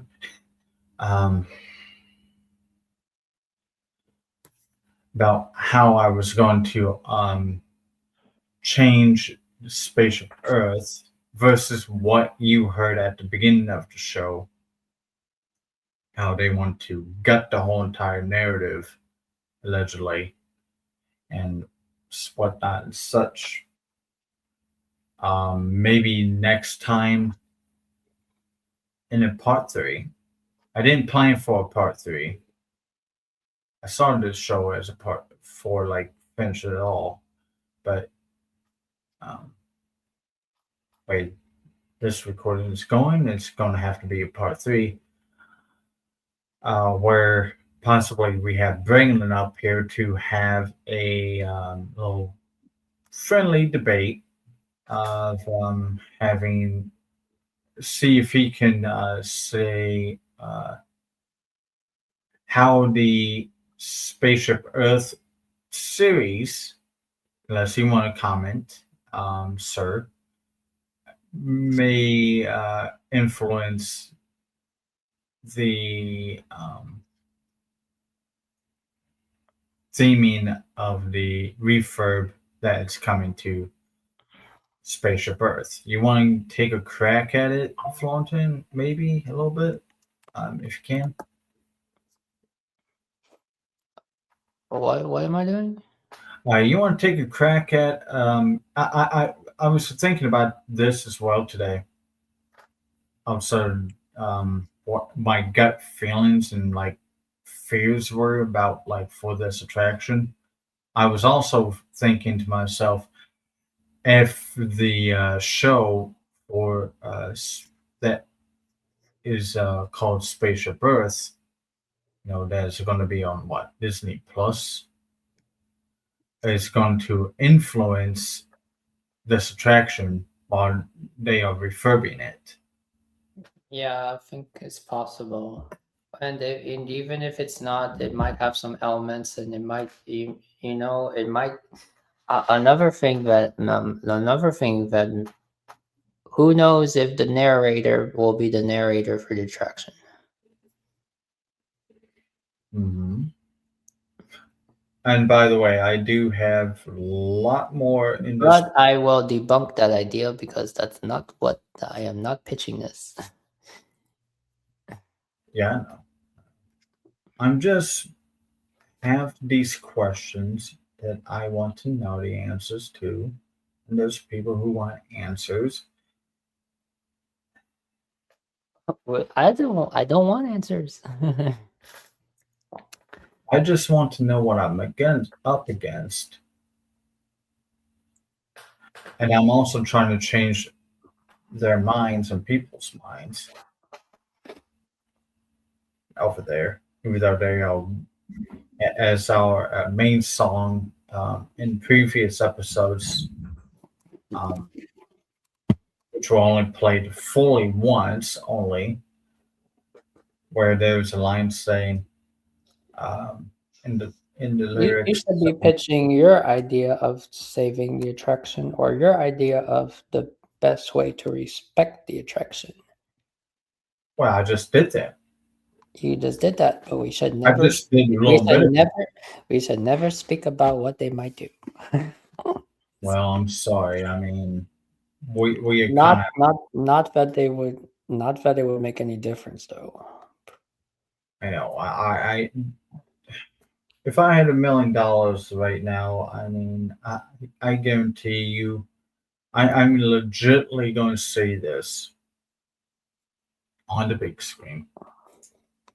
Or where's the big screen? That I will still be doing this because I care. Where's the,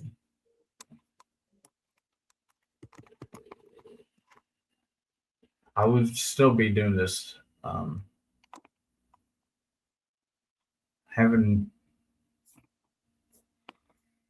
mean, maybe they would talk to me if I showed up to the parks every single day, because I have enough money to do so.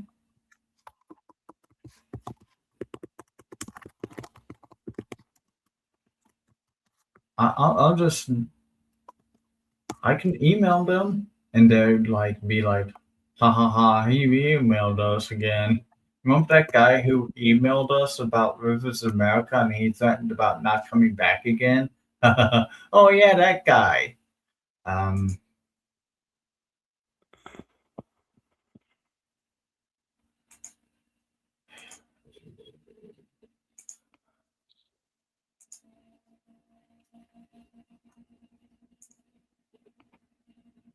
Anyhow, I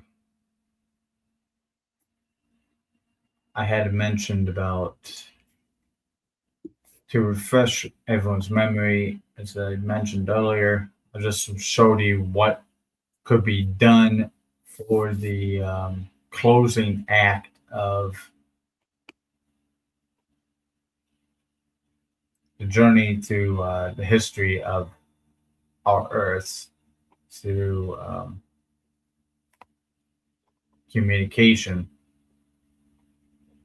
which should be also be connection, but it sounds like they just want to gut the whole thing.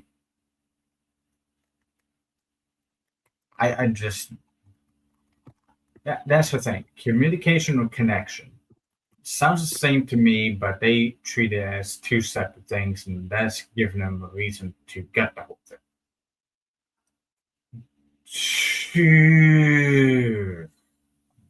So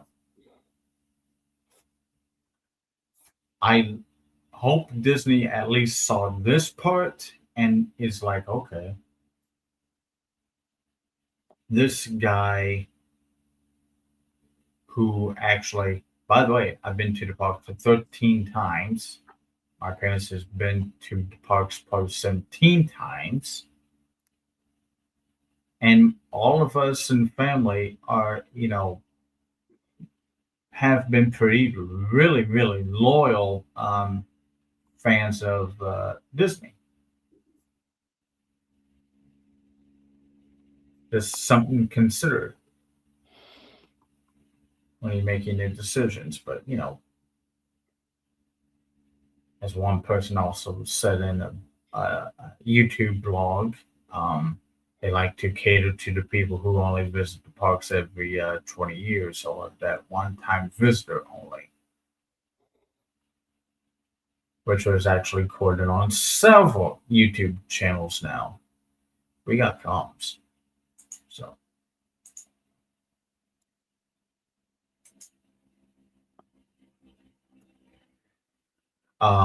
As I said, you want to see what it was like to ride through the attraction in the mid-90s with the ending features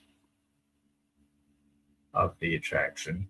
Well, let's take a ride through the whole entire attraction together, shall we?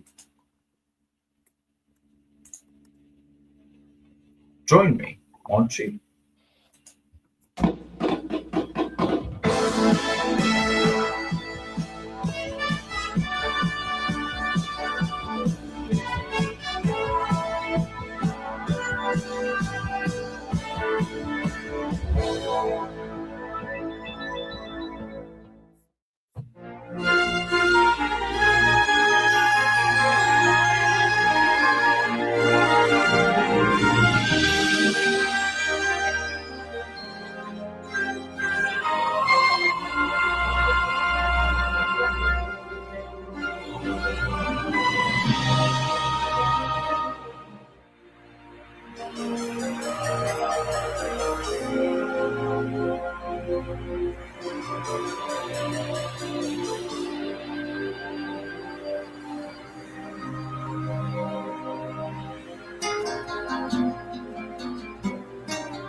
The moving platform is traveling at the same speed as your time machine vehicles.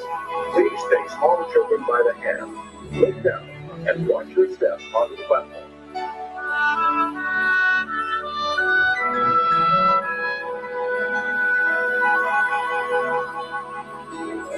AT&T welcomes you aboard Spaceship Earth.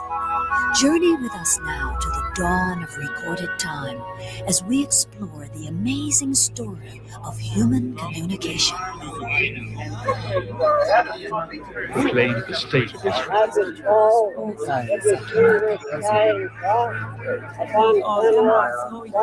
There never was a time that I'm going to try to hit a home run. It's sure going to be the case. Continue to move, leaving some of them hanging by a thread.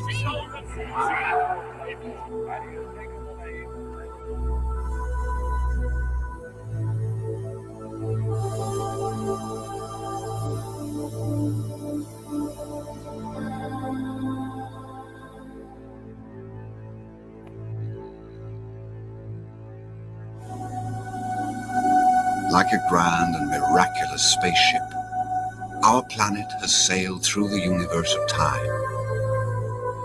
And for a brief moment, we have been among its many passengers. From the very beginning, we have always sought to reach out to one another, to bridge the gaps between us, to communicate.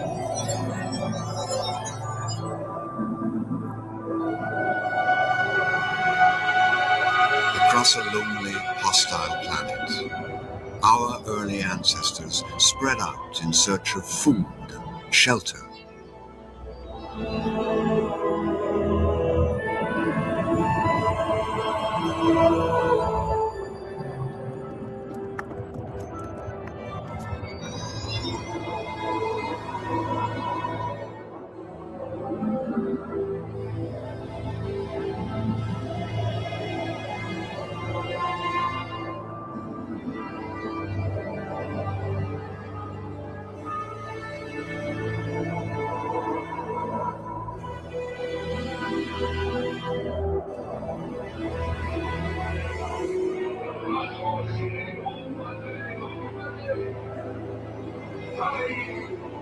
With the development of language came a vital key to our survival.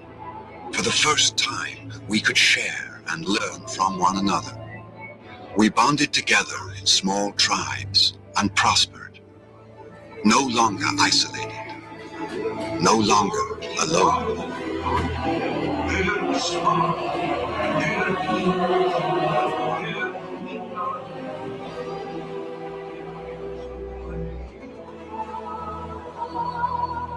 Ages later, the Egyptians invented the first written communications, a complex language of hieroglyphic pictures and symbols. With the creation of papyrus scrolls came the world's first piece of paper.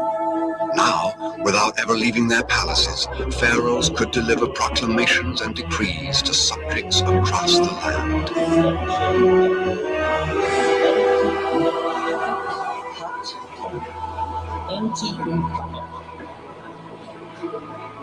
Phoenician merchants established the earliest commercial highways, trading goods and information at distant ports of call. They created the first common alphabet and shared this new tool across the Mediterranean.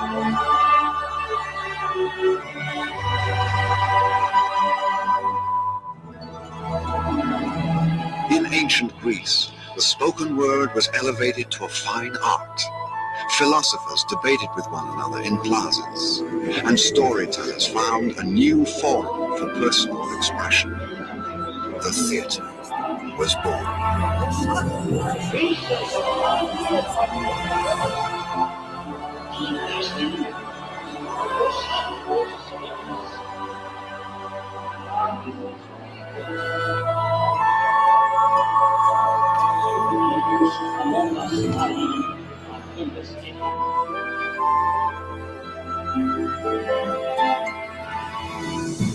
The mighty Roman Empire bridged 3 continents with a vast system of roads, the fastest information highways the world had ever known. East, west, north, and south, all roads led to Rome.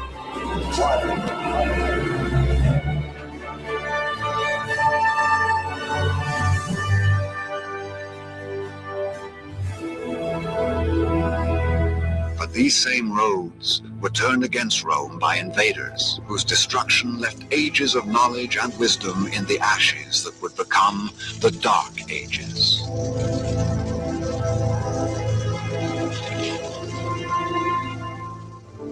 But all was not lost, for far across the land, from Cairo to Cordoba, Jewish teachers and Islamic scholars continued the quest for knowledge. In libraries of wisdom, they debated ideas and shared new discoveries with all who would listen.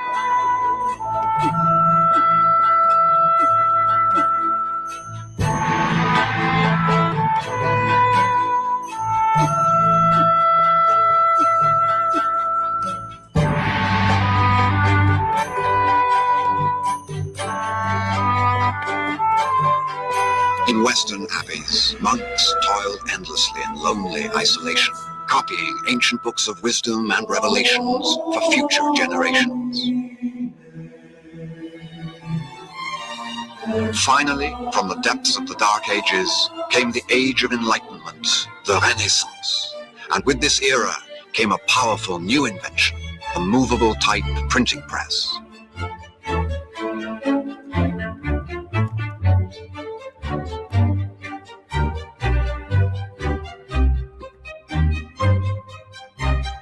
Scientists, explorers, and scholars spread their discoveries in books and essays.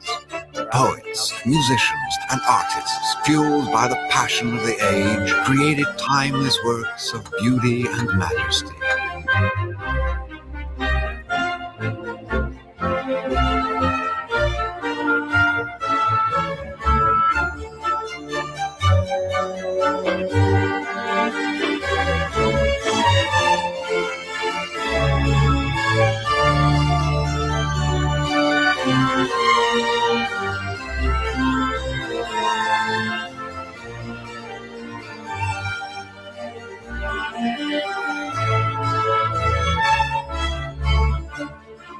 On this wave of inspiration, we sailed into a bold new era of communication, bringing an explosion of tools and technologies which would bridge people around the world as never before.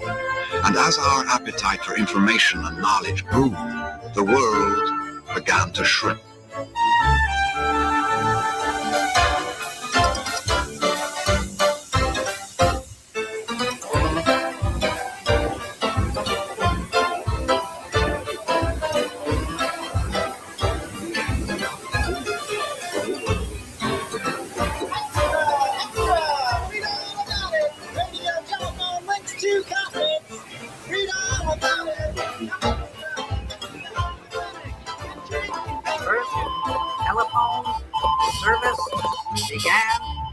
Western states today.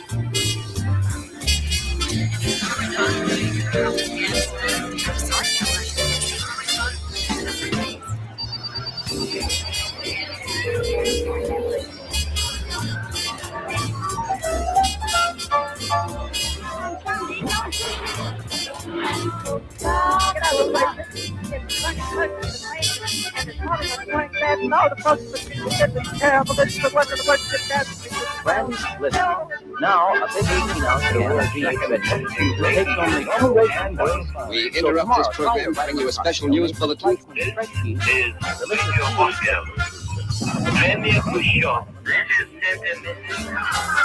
It's starting to rain again. It's the rain has slacked up a little bit. We've had notice of the Today, we possess the ability to connect with one another instantly, anywhere on the planet. Terry-san, do you want to see my team's winning run? Cool, launch it over. Here it comes. Keiko, it's you! Excellent! I knew you were a star. Oh no, I was just talking to my team. Yeah, I could see. Hey, check this out. Launch it over. Hold on a second. Oh, Terry. Wait, watch this. Yes! Terry, you mastered the jump front kick. Yeah, you were right. It won the match. And you got me bowing now, too. そうなんだ。それで試合に勝ったんだよ。僕もお辞儀してるよ。Terry-san, you are one cool to Terry-san, you are one cool to do the best.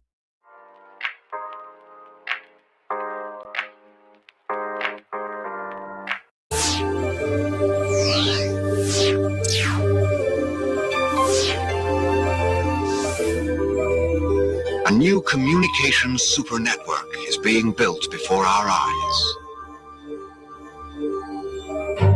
Spaceship Earth glows with billions of interactions, carrying news and information at the very speed of light.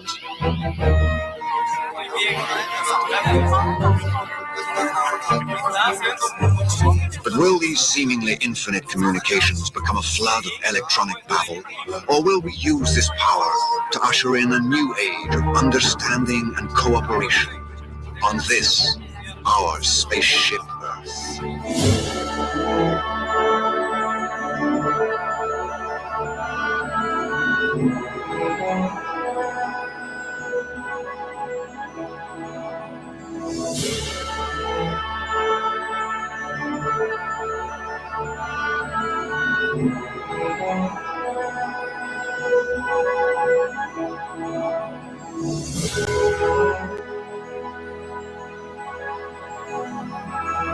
Attention travelers, please remain seated.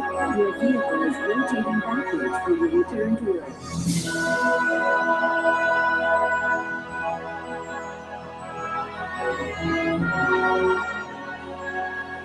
Physical distance is no longer a barrier to communication.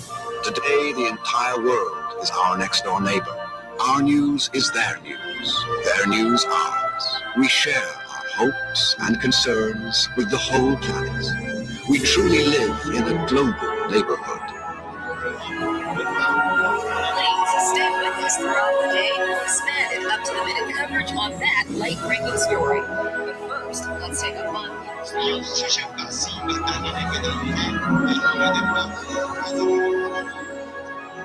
Wondrous new tools will help us learn more about ourselves, each other, and the planet we share. Spaceship Earth will become our virtual classroom. Assignment was to create an Earth by We need some way to explore. How about a flying car? Try a flying butterfly. See a bee. Ever see bees building a hive? Okay, let's make a beehive. Why not try a dragonfly? What for? A space shuttle? Awesome. First, we need to shorten his And wings. change his body shape. Let's see what you can do with an alien planet. Mars. Let's add robotic bee vehicles. Yeah, to build the space hive. Those are biohives. This is excellent, class. Watch this. We're going in. We're underwater. There's no water in space. The assignment was to create an Earth biome. We need some way to explore. How about a flying car? Try a flying butterfly. See a bee. Ever see bees building a hive? Okay, let's make a beehive. As we greet the 21st century, yet another revolution in communication is upon us, as profound as all the progress that has come before. By using our new communication tools to build better bridges between us, we will discover we all share the common bonds of hope and sorrow, dreams and joys. Hi, Mommy, I miss you. I miss you too. Please sing my song before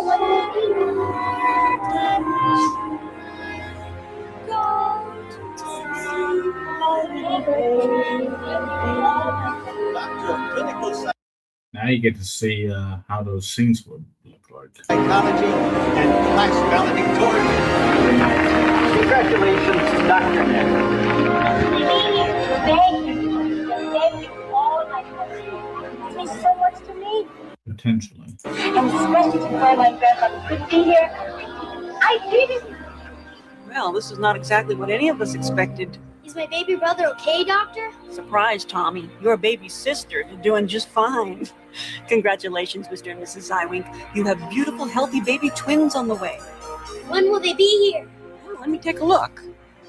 I think you only have to wait another 3 more months. What do you see, Doctor? From the hologram, it looks like a full mandible. You should see it for real, Miguel. It's unbelievably complete. It is, except for this. How'd you like to get bit by a set of these babies? The cranial structure is almost perfect. Sí, sí, es increíble. Felicidades, Eduardo. Great, Eddie. It's more than we ever hoped for.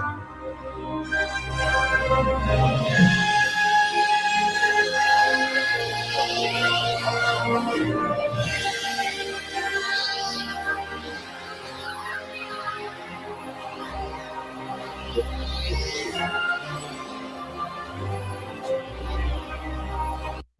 the progress.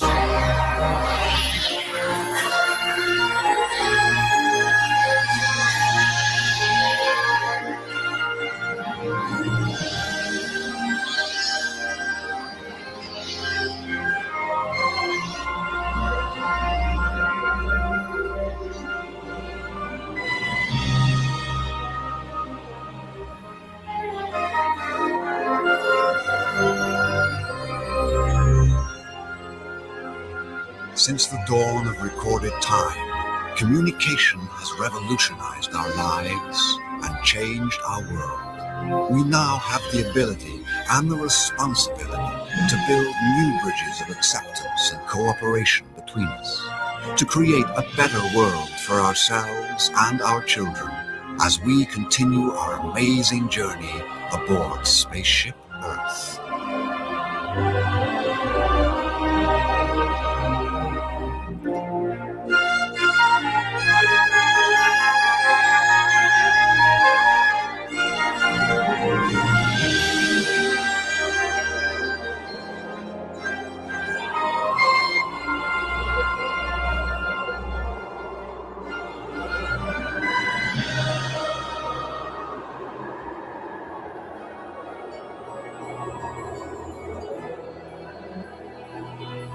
AT&T thanks you for traveling with us.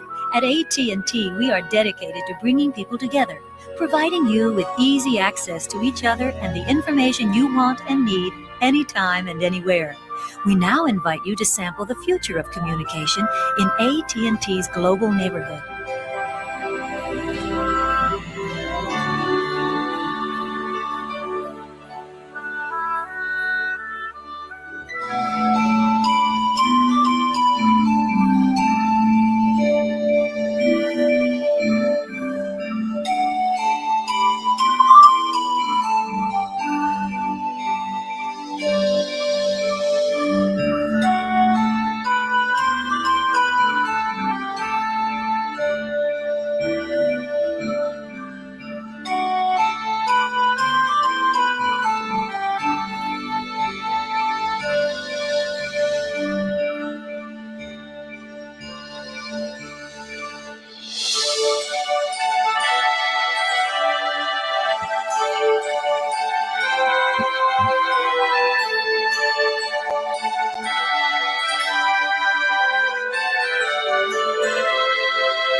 Please, ladies and gentlemen, boys and girls, you are approaching the new global neighborhood. Now that you've seen the future, we invite you to experience it yourself. Soon your vehicle doors will open automatically. Please gather your belongings and watch your step on the moving platform. Then walk through the portal to AT&T's new global neighborhood and a whole new way to communicate. Come on, I'll meet you there.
Well, what do you think of that? Those scenes that you saw at the end, when you saw minus the spaceship at the end, um, with the globe up above, the singing backwards, seeing the scenes.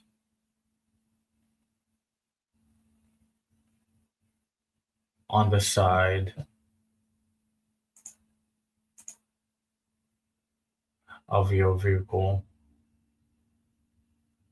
Pretty nice, right?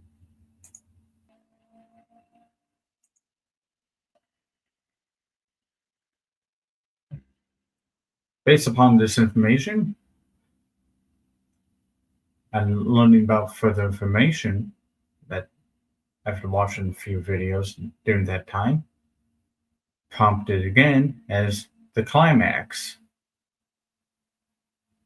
The future life scene expanded on to integrate more scenes being since the 1994 has been removed, as when you have lights on in the attraction, all that whole entire scene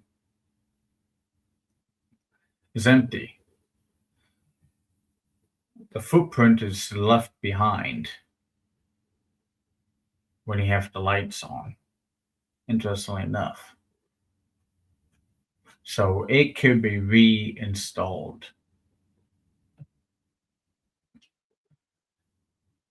As the cosmic descent continues, the vehicle passes a massive physical show scene nestled among the stars, a spiritual successor to the beloved Horizons and original Spaceship Earth ending.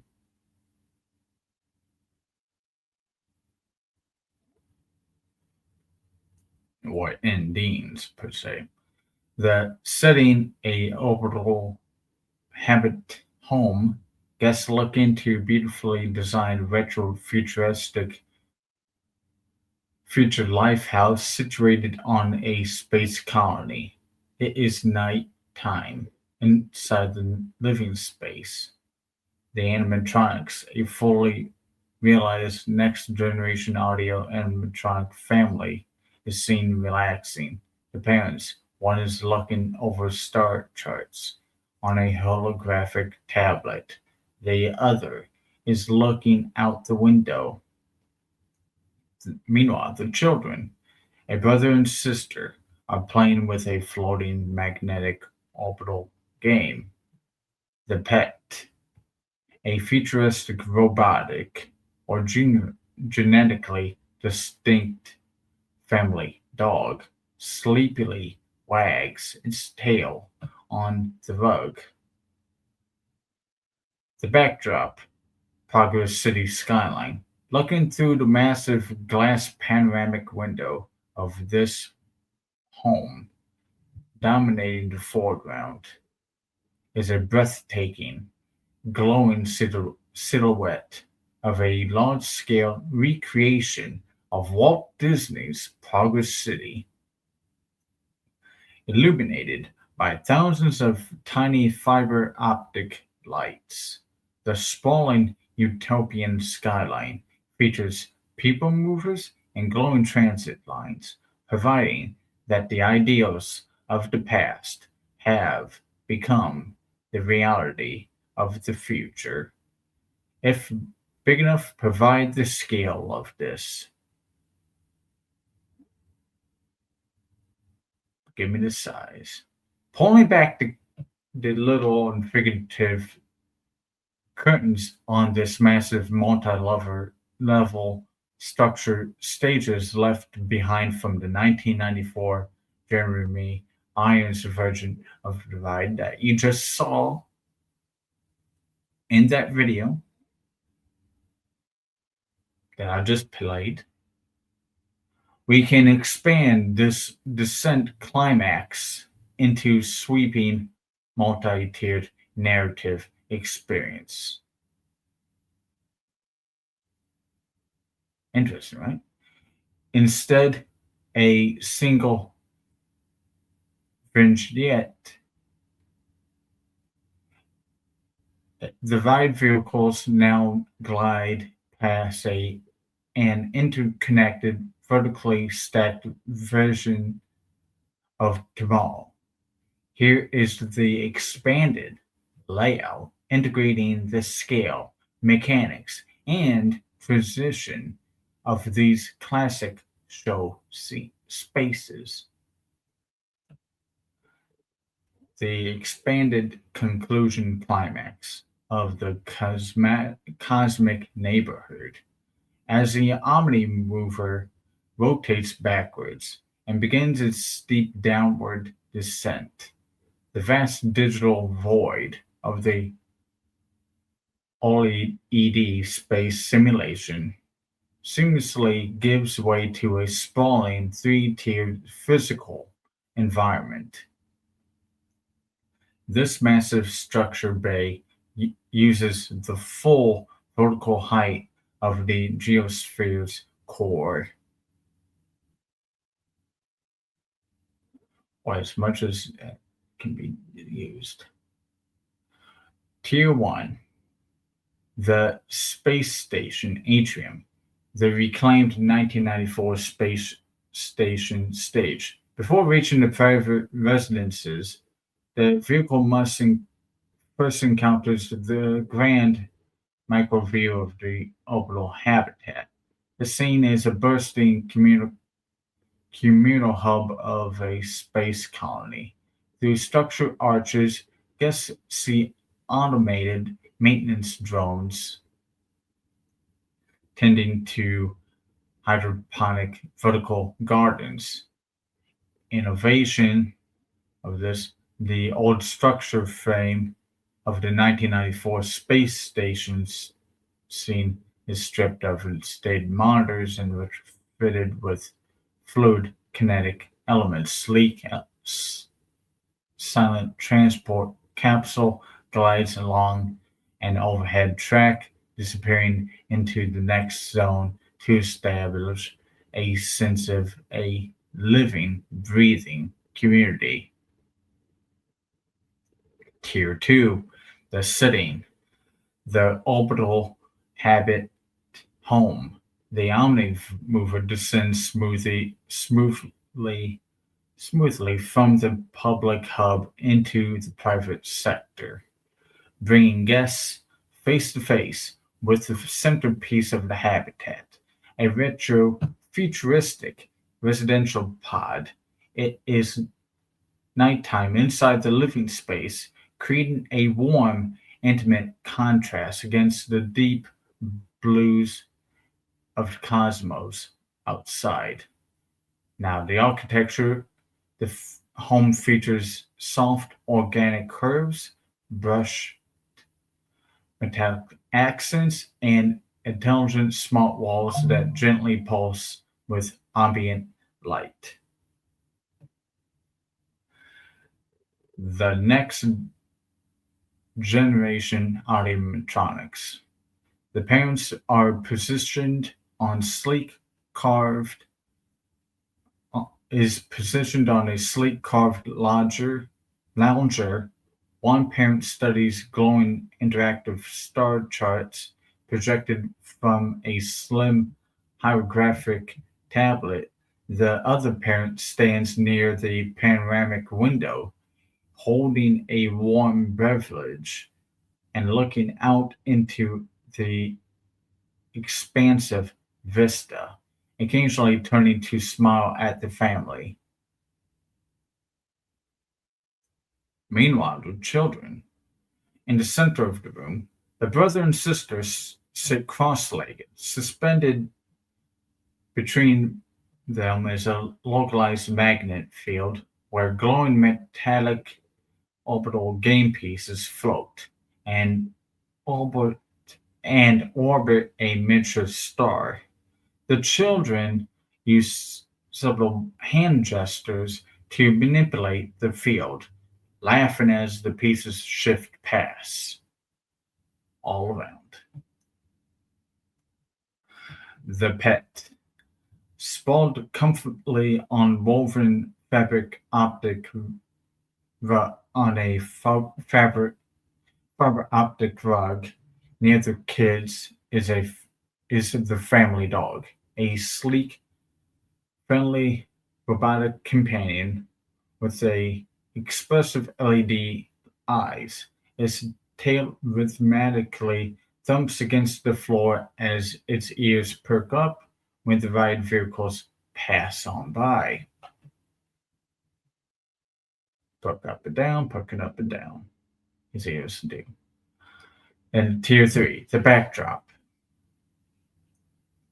The Progress City skyline, dominating the entire background of the residential pod home. Viewed from the massive 160-degree panoramic glass window is the crowning jewel of the scene, a breathtaking, glowing recreation of Walt Disney's original Progress City. The scale of the model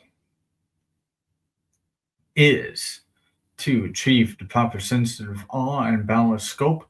This forced perspective model is built to an expansive 1:24 scale, which is half inch scale, occupying a massive semicircular footprint approximately measured to be around 2,500 square feet that wraps around the rear structure bay.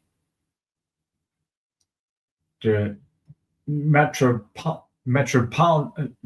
metropolis at this scale, the central high-rise towers stand between 4 to 6 feet tall, glittering with internal architectural lighting.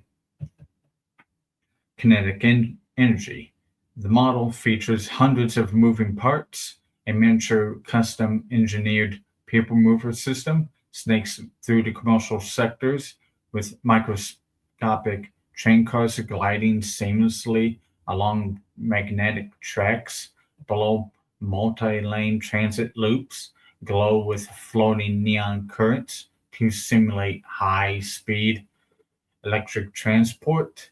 The illusion of depths, though, is a city layout utilizing dramatic force perspective.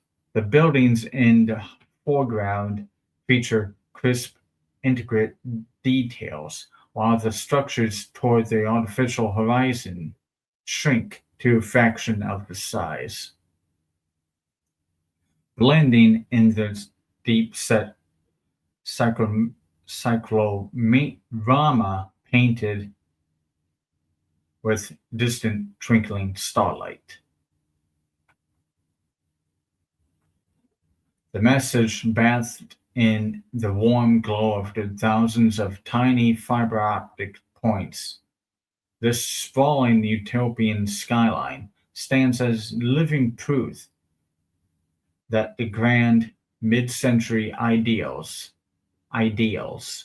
of human innovation have finally been realized. among the stars. As the vehicle continues its descent, the glittering lights of Progress City slowly fade into the background, leaving the guests with a profound sense of optimism before their interactive head vehicle screen blinks to life for their final destination selections. So here's some images of entering the final frontier as a ride vehicle clears the final historic scene of the internet age as reference and birth of the computer network of communications. The tone shifts. Narrator notes that having connected our entire planet, humanity's next logical step is to look upward. The atmosphere is a long, warm, subtle tones of history giving way to deep cosmic blues, purples, and shimmering starlight. And a spaceship illusion, the track enters a massive dark dome. Ahead, structural beams lined with fiber optic data beam streams and LED panels create a breathtaking illusion that your omnimover is traveling through the docking bay of a massive, bustling orbital space station. I know I'm rereading this, but I'm getting to the image, just a reminder. The view outward. So massive windows, ultra high definition projection surfaces. Guests see other shuttles arriving, Earth glowing brilliantly below, and the deep expanse of the cosmos. Here is that image. If you ignore that other track to the side, but that is allegedly what you might be seeing as you glide on by through this area.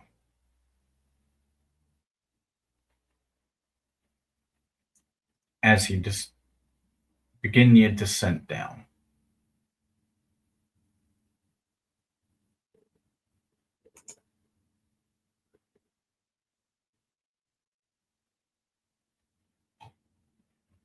The space station atrium, the reclaimed 1994 space station stage. Before reaching the private residence, the vehicle first encounters the grand micro view of the orbital habitat. The scene is that the bustling communal hub of the space colony through structure arcs. Guests see automated maintenance drones tending to hydroponic vertical gardens. The innovation is that the old structural frame of 1994 space station scene is stripped of its dated monitors and retrofitted with fluid kinetic elements. With sleek, silent transport capsule glides along the overhead track, disappearing into the next zone to establish a sense of a living, breathing community. So this can be reinstalled where there's things being shown in 94, but we are plussing it. We are plussing it. Look at that. Look at that.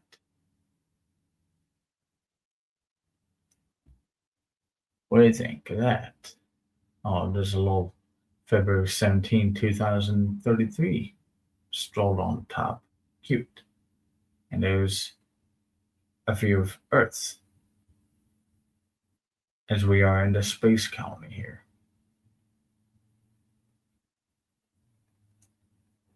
Tier 2.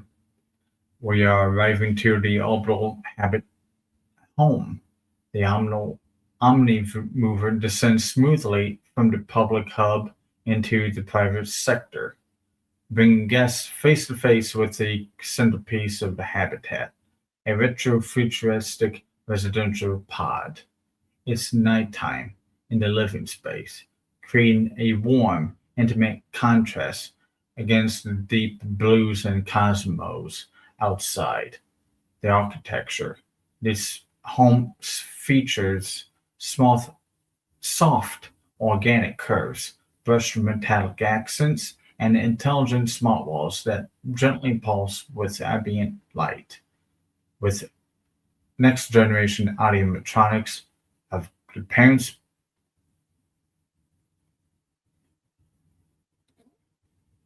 and children and the pet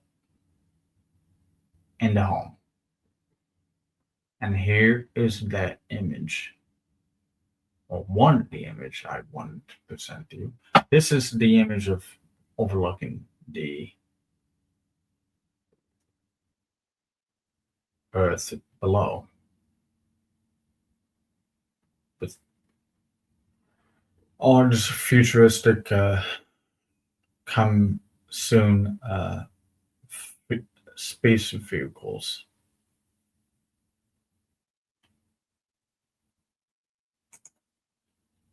Or, better yet, there's a foreground image of Progress City from their window. And here's the expanse of the Progress City beyond the home as a ride vehicle glides on past. That's something else, is it not?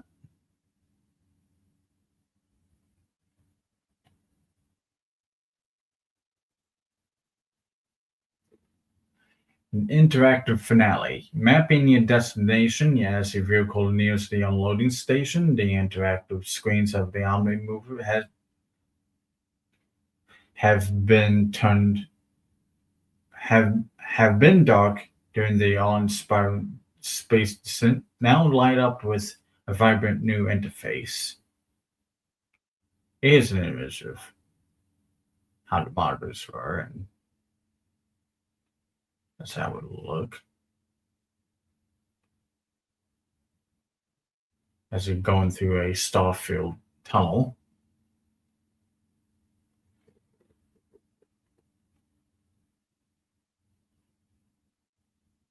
As the image places the ride vehicle from the first image directly into the cosmic descent from there. Starfield from the second by centering the view of the interactive headrest. The mapping your destiny interface remains active, gliding you through the starry descent while the bright loading station awaits for you down below. I believe you can use the magic band on this, but you're getting rid of magic bands, aren't you? Are you going to use can this connect to your phone with a code that your phone can read? Will it be delivered to your phone via the Parks app?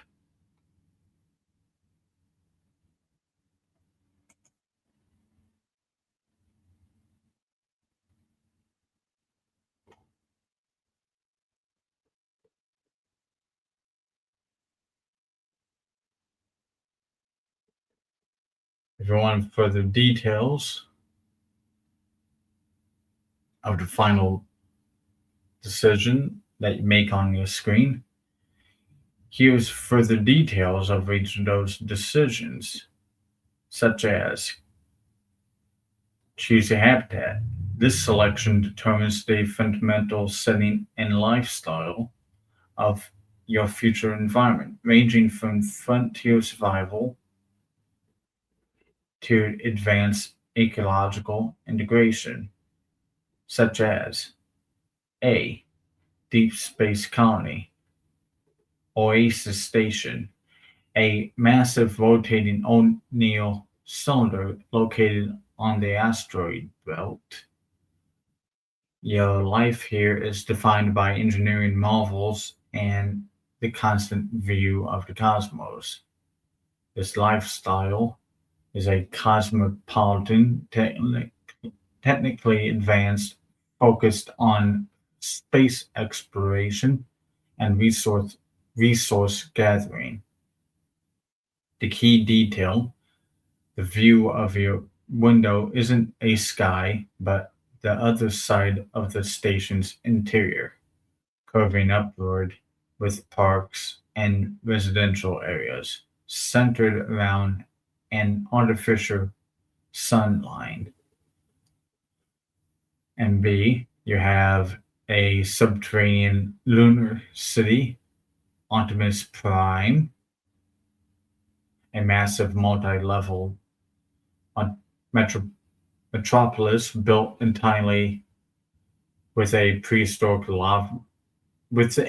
a prehistoric lava tube, safe from radiation and micrometeorites. The city is a hub of lunar industry and commerce. Lifestyle is a industrial, resilient, communal life revolves around circular plazas and advanced magnetic transportation or maglev transportation. The detail: massive reinforced glass observation domes located on the surface, offering breathtaking views of the Earth hanging in the black lunar sky above. Option C. Floating eco-metropolis on Earth. The new Ethiel, a city composed of interconnected, buoyant, hexagonal modules drifting gracefully along a preserved coastline on Earth. It is a utopian blend of advanced technology and natural harmony. Its lifestyle is a relaxed, focused on ecological balance, renewable energy, and scientific research. The key detail here is vertical gardens and algae farms integrated into each structure everywhere. The primary method of transport is via electric personal watercraft or silent aerial drones. Choose your profession. Your career path defines your daily contribution to the future. Here's extra details for those selections you may click on. The exobiologist. You are a pioneer in the study of non-terrestrial life forms. Your work involves cataloging alien flora and fauna in newly discovered star systems, focused scientific research, biodiversity, environmental adaptation. Key detail is that you work in orbital laboratories on surface, in orbital laboratories or surface research stations, using hydrographic tools to analyze samples from on the Martian surface to Europa's oceans.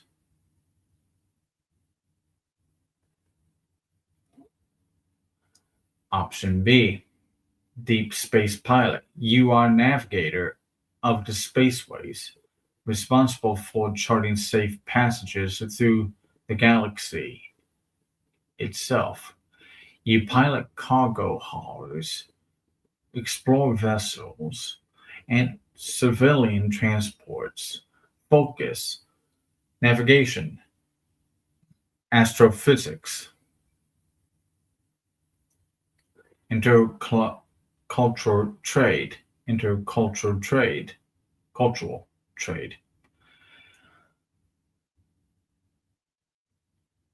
Key details are your office is a cockpit of faster than light, which is abbreviated as FTL, vessel, commanding a sophisticated AI flight computer on board.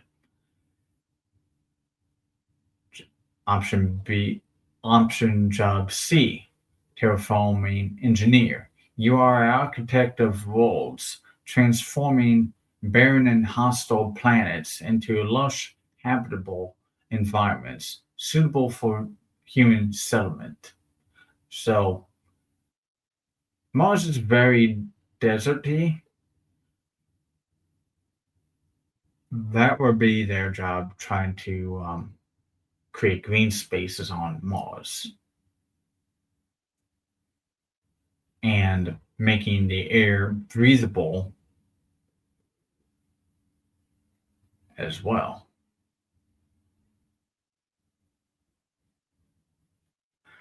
Geoengineering atmospheric science is what it is. Ecological planning is a terraforming engineer. The key detail of it, you manage massive atmospheric processors and direct the introduction of genetically engineered pioneer organisms to build entirely new biomes. Job D, galactic historian.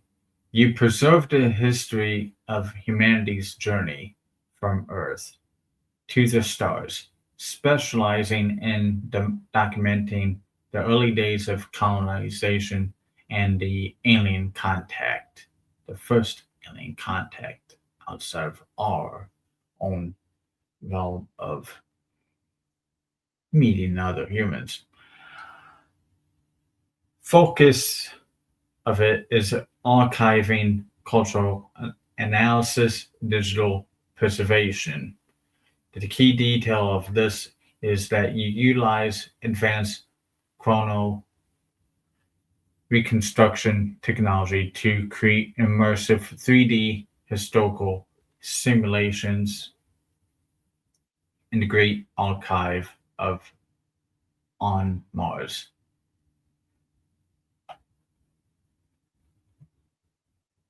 Then you can choose your own vacation as the last question on your monitor. The final selection determines how you spend your well-earned leisure time in the 22nd century and beyond.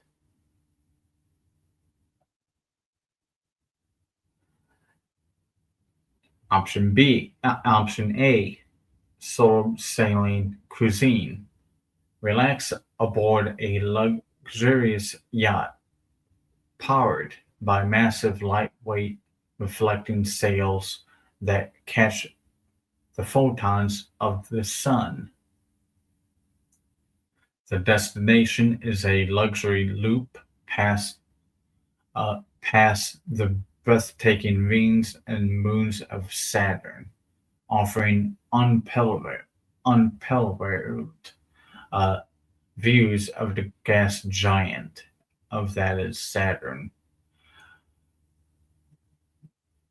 Key detail: the cruise features zero-gravity observation decks and gourmet dining prepared in microgravity. Option B for your vacation: retro camping trip. Experience life the old-fashioned way by reconnecting to the natural beauty of Earth. Destination A is a perfectly preserved biodiverse national park on Earth, such as the Rocky Mountains or the Amazon basin. The key detail here is why the trip utilizes a modern, energy-efficient A-frame shelter. The focus is on hiking, campfire storytelling, and stargazing without light pollution.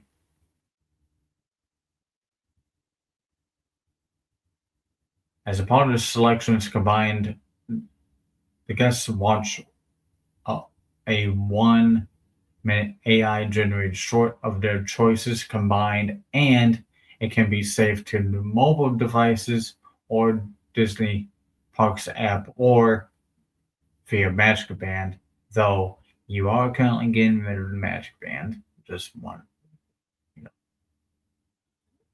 make sure this is all mentioned that you should do to bridge the gap between the custom selections and post-show experience. A cutting-edge digital integration occurs right as the ride vehicle comes to a stop.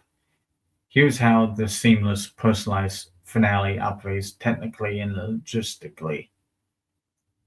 Kind of just like how they used to work on Spaceship Earth on the monitors when it was Siemens. The finale. Your feature rendered in real time as your finalized menu inputs, combining your chosen habitat, profession, and vacation. The OmniMover's onboard computer instantly transmit your data package into a localized cloud rendering network, providing you a 1-minute personalized short. Instead of a generic pre-rendered cartoon, the computer screen transitions to a beautifully polished, high-fidelity 1-minute AI-generated short film, completely unique to your choices, provided that the content you see an animated visualization of your life's tomorrow's world. For example, you choose an ex-biologist living in a lunar city, takes a solo sailing vacation. Your short film will dynamically stitch together those exact scenes together, showing an avatar matching your ride photo, working in a moon lab, walking the lunar habitat, and boarding a stellar cruise ship. The audio background score and closing narration seamlessly shift to reflect your chosen paths, naming your profession and home destination to make the experience feel completely bespoke. The digital delivery and media saving element of all that to ensure guests can keep this memory forever. Walt Disney Imagineering, or I created BFP Imagineering because till Disney Imagineering not see this, it's BFPs. So let's work together. What do you do? And next generation park infrastructure to link the video directly to the guest profile. So to ensure the guests to keep the memory forever of this moment, utilizes existing and next generation park infrastructure to link the video directly to the guest profile. Create an app on the phone, Magic Band, or another way they have. The Omni Mover screen, real-time render, goes to the Disney Cloud Network, goes to either Magic Band, gets saved, goes to Disney Parks mobile app, gets saved to the FotoPass feed, or it goes directly to your own device, which is downloadable as a MP4 video. Via Magic Band, as example, though you can remove as an audience reminder that they are. As you prepare to step out of the vehicle, the long-range RFID transmitters inside the car for your Omni Mover automatically read your Magic Band. A acceptable haptic pulse as a gentle vibration on your wrist confirms your personalized short film has been instantly linked to your Disney account itself.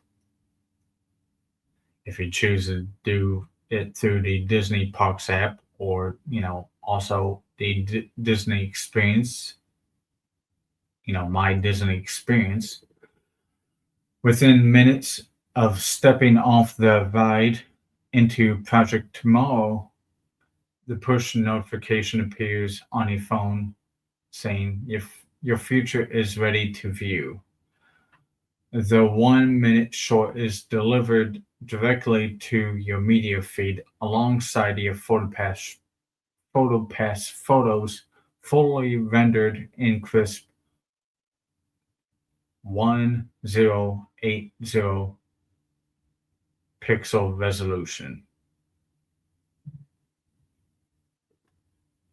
Direct to mobile devices is the other option. You can have it sent by or from the app. Guests can instantly, from the app, they can download it from. Guests can instantly download the video as a standard MP4 file to their native device, say Android or Apple phones, making it incredibly easy to share their personalized vision of living in a Progress City across social media or Progress City living to your friends.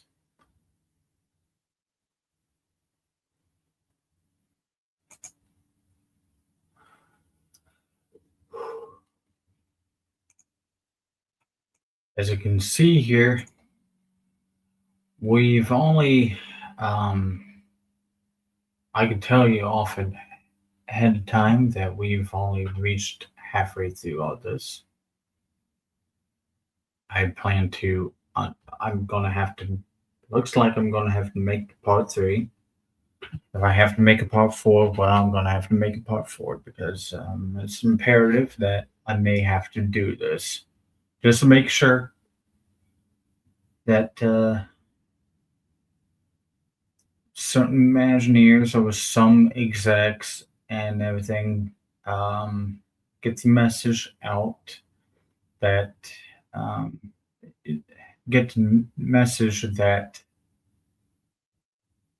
they should not change any of the narrative inside Spaceship Earth, as just don't change the meaning of what it is inside. You can alter the ending as the same way as I had. You could indefinitely utilize what was in 1994. Once again, update what you could do on the screens on your Omni Movers.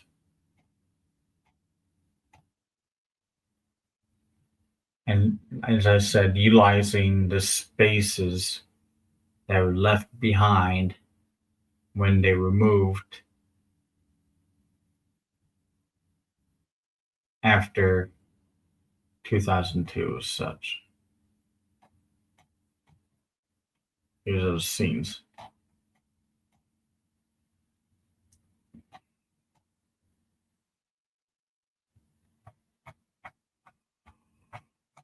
Next episode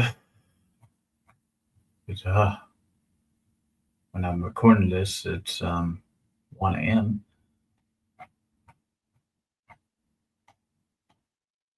We'll be going to the master plan of Project Tomorrow, reimagined. Theme of infinite canvas is a infinite canvas of a human thought.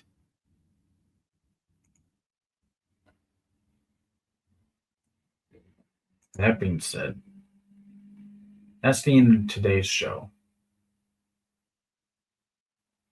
I'll be seeing you next episode.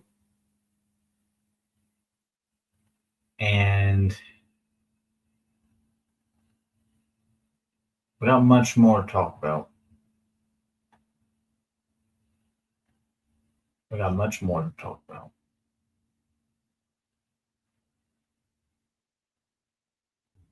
It is important to save the attraction. That's why I'm doing this.